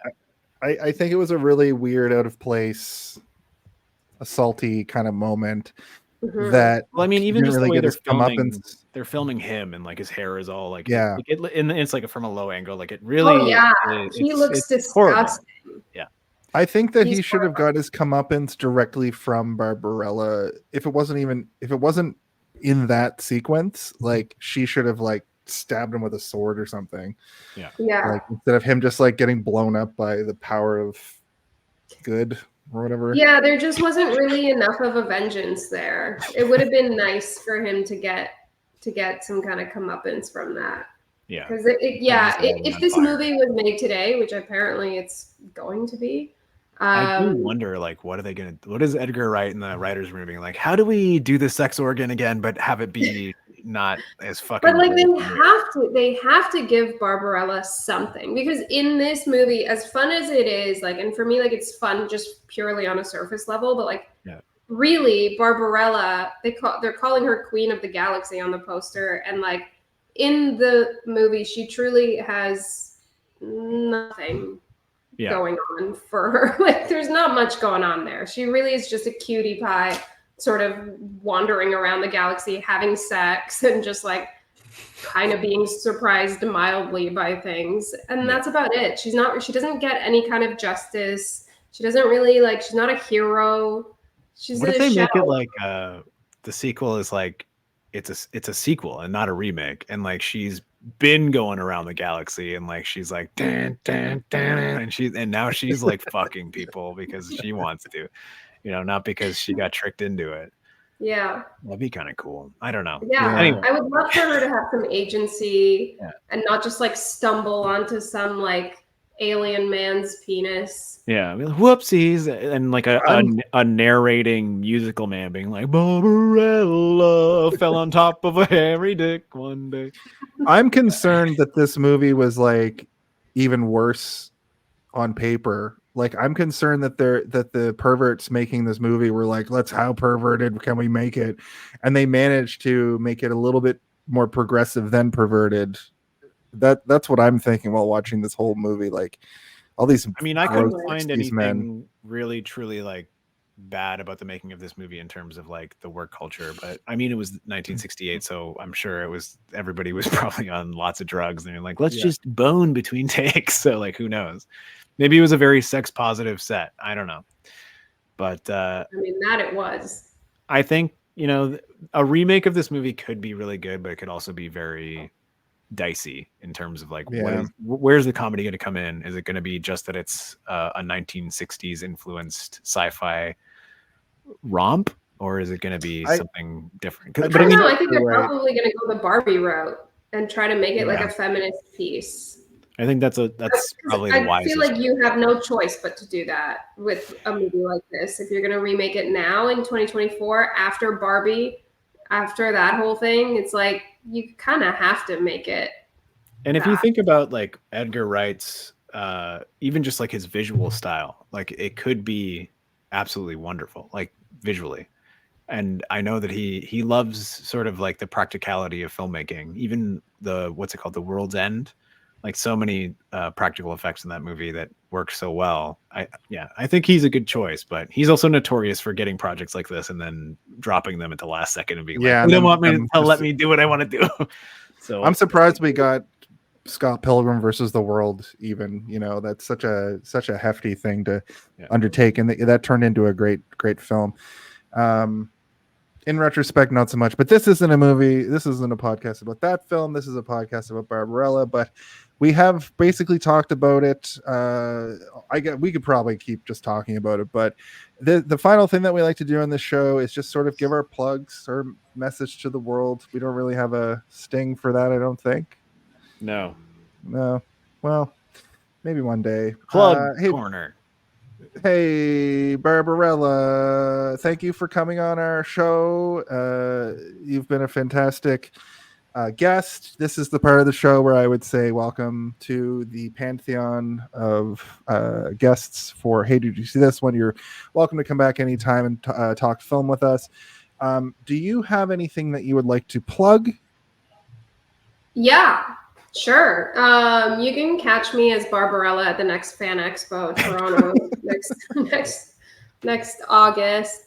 But yeah, I work for the Sonar Network, which is a podcast network, a comedy and arts podcast network. We're based out of Toronto, but we've got shows all over the place. We support a lot of really wonderful Canadian and American comedians, performers, artists, podcasters, and I love my job and I love them. And if you like podcasts, you should check them out. We're also producing shows, and we have a very, very exciting show coming up sometime in the next year that we're producing right now, which I can't even really, I guess I'll announce whatever. I guess everybody's watching the debate, so there's probably not that many people here anyway, because of the debate. But we are launching a new series, limited series, fiction audio series next year by writer Mike Sachs, who is a great humorist and author who a lot of comedians know and love. And we've got some really awesome people attached, like Ray Seahorn from Better Call Saul. She's Kim Wexler. Wow. Yeah, and like some other cool people, but we're still in casting. So I'm really excited to talk more about that when I'm allowed to say more about it. But for now, I guess just check out the Sonar Network, and yeah, follow us on Instagram, I guess, and you might see more news about that soon. Fantastic. Sweet. Well, once again, thank you for coming on. Steve, Thanks for having me. what's coming down the pipe for you? Well, I got a bunch of stuff, but I'm a voice actor. I do video games and a lot of YouTube narration. I'm doing a game called Dominica coming out in November. I'm going to be a character called General Hector, which I have been loving doing. But Darth Theorist, check that out. We're slowly climbing the ladder in terms of views. It's really exciting. Ready, Set, Disaster, Arcane Archives, Mr. O, a bunch of other ones. But yeah, just follow me wherever you can. It all helps because I love doing it, and I love hearing you guys tell me that I got a cool voice, even though it's mostly this. Hey, how's it going? It's me, Steve. It's usually like, hey, welcome Hey, to hello. Darth Theorist. That's my What if first Obi-Wan episode. Kenobi was taller? That's like are you announcing an actual episode that's coming out? Yeah. What if Obi-Wan Kenobi was taller than a Jar Jar Binks? For me, it's pretty simple. I want to promote this show. Hey, did you see this one? Each and every week on Thursday, typically on Twitch and YouTube. We put our video on demands up on YouTube the next day. So this will go up tomorrow, Wednesday, but typically it's a Friday release. Once again, 8 p.m. Thursdays. I'd also like to put out that I am an announcer, a professional wrestling announcer for Super Kicked Pro Wrestling here in Toronto. We have a show next Friday. It's called Paradise, Super Kicked Paradise, which is a great name to close the summer out, where we have lots of great matches, and I'm really excited for it. And also, you can just find me on social media. I do a lot of bullshit on there. Important influencer on TikTok, where I mostly just post about this podcast. So you can also find us on most social media. We have an audio version of the show that goes up.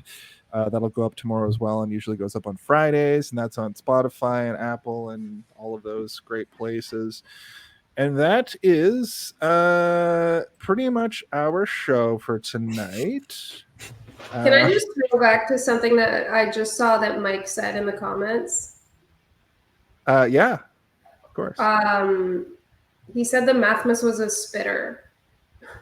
And I wish that I had the presence of mind at the time to say that the Mathmas is like, did a hawk to a. Oh God. I just wanted to say that now, so that we don't end the whole thing, and I don't get to say that, and then I can't sleep at night. Regret it. Like next week, you're like, I should have said Haktua. Haktua. Why didn't I say Haktua over there? Yeah, the Mathmas. I think that Barbarella should have said Haktua in this movie. And we find out that's where, or at least the Empress should have said it. She'd be like, Yeah. Barbarella, my pretty, don't you know how to give a Haktua to your man? Yeah. Get on that thing. An angel cannot Haktua. An angel is Haktua. Well, we brought the meme back. We brought the dead meme back from the grave, and I'd like to thank you all again for being here tonight while we sit around the internet radio and the internet fireplace. There is one question that needs to be asked, and the guest always has to ask this question. Marianna? Hey, did you see this one?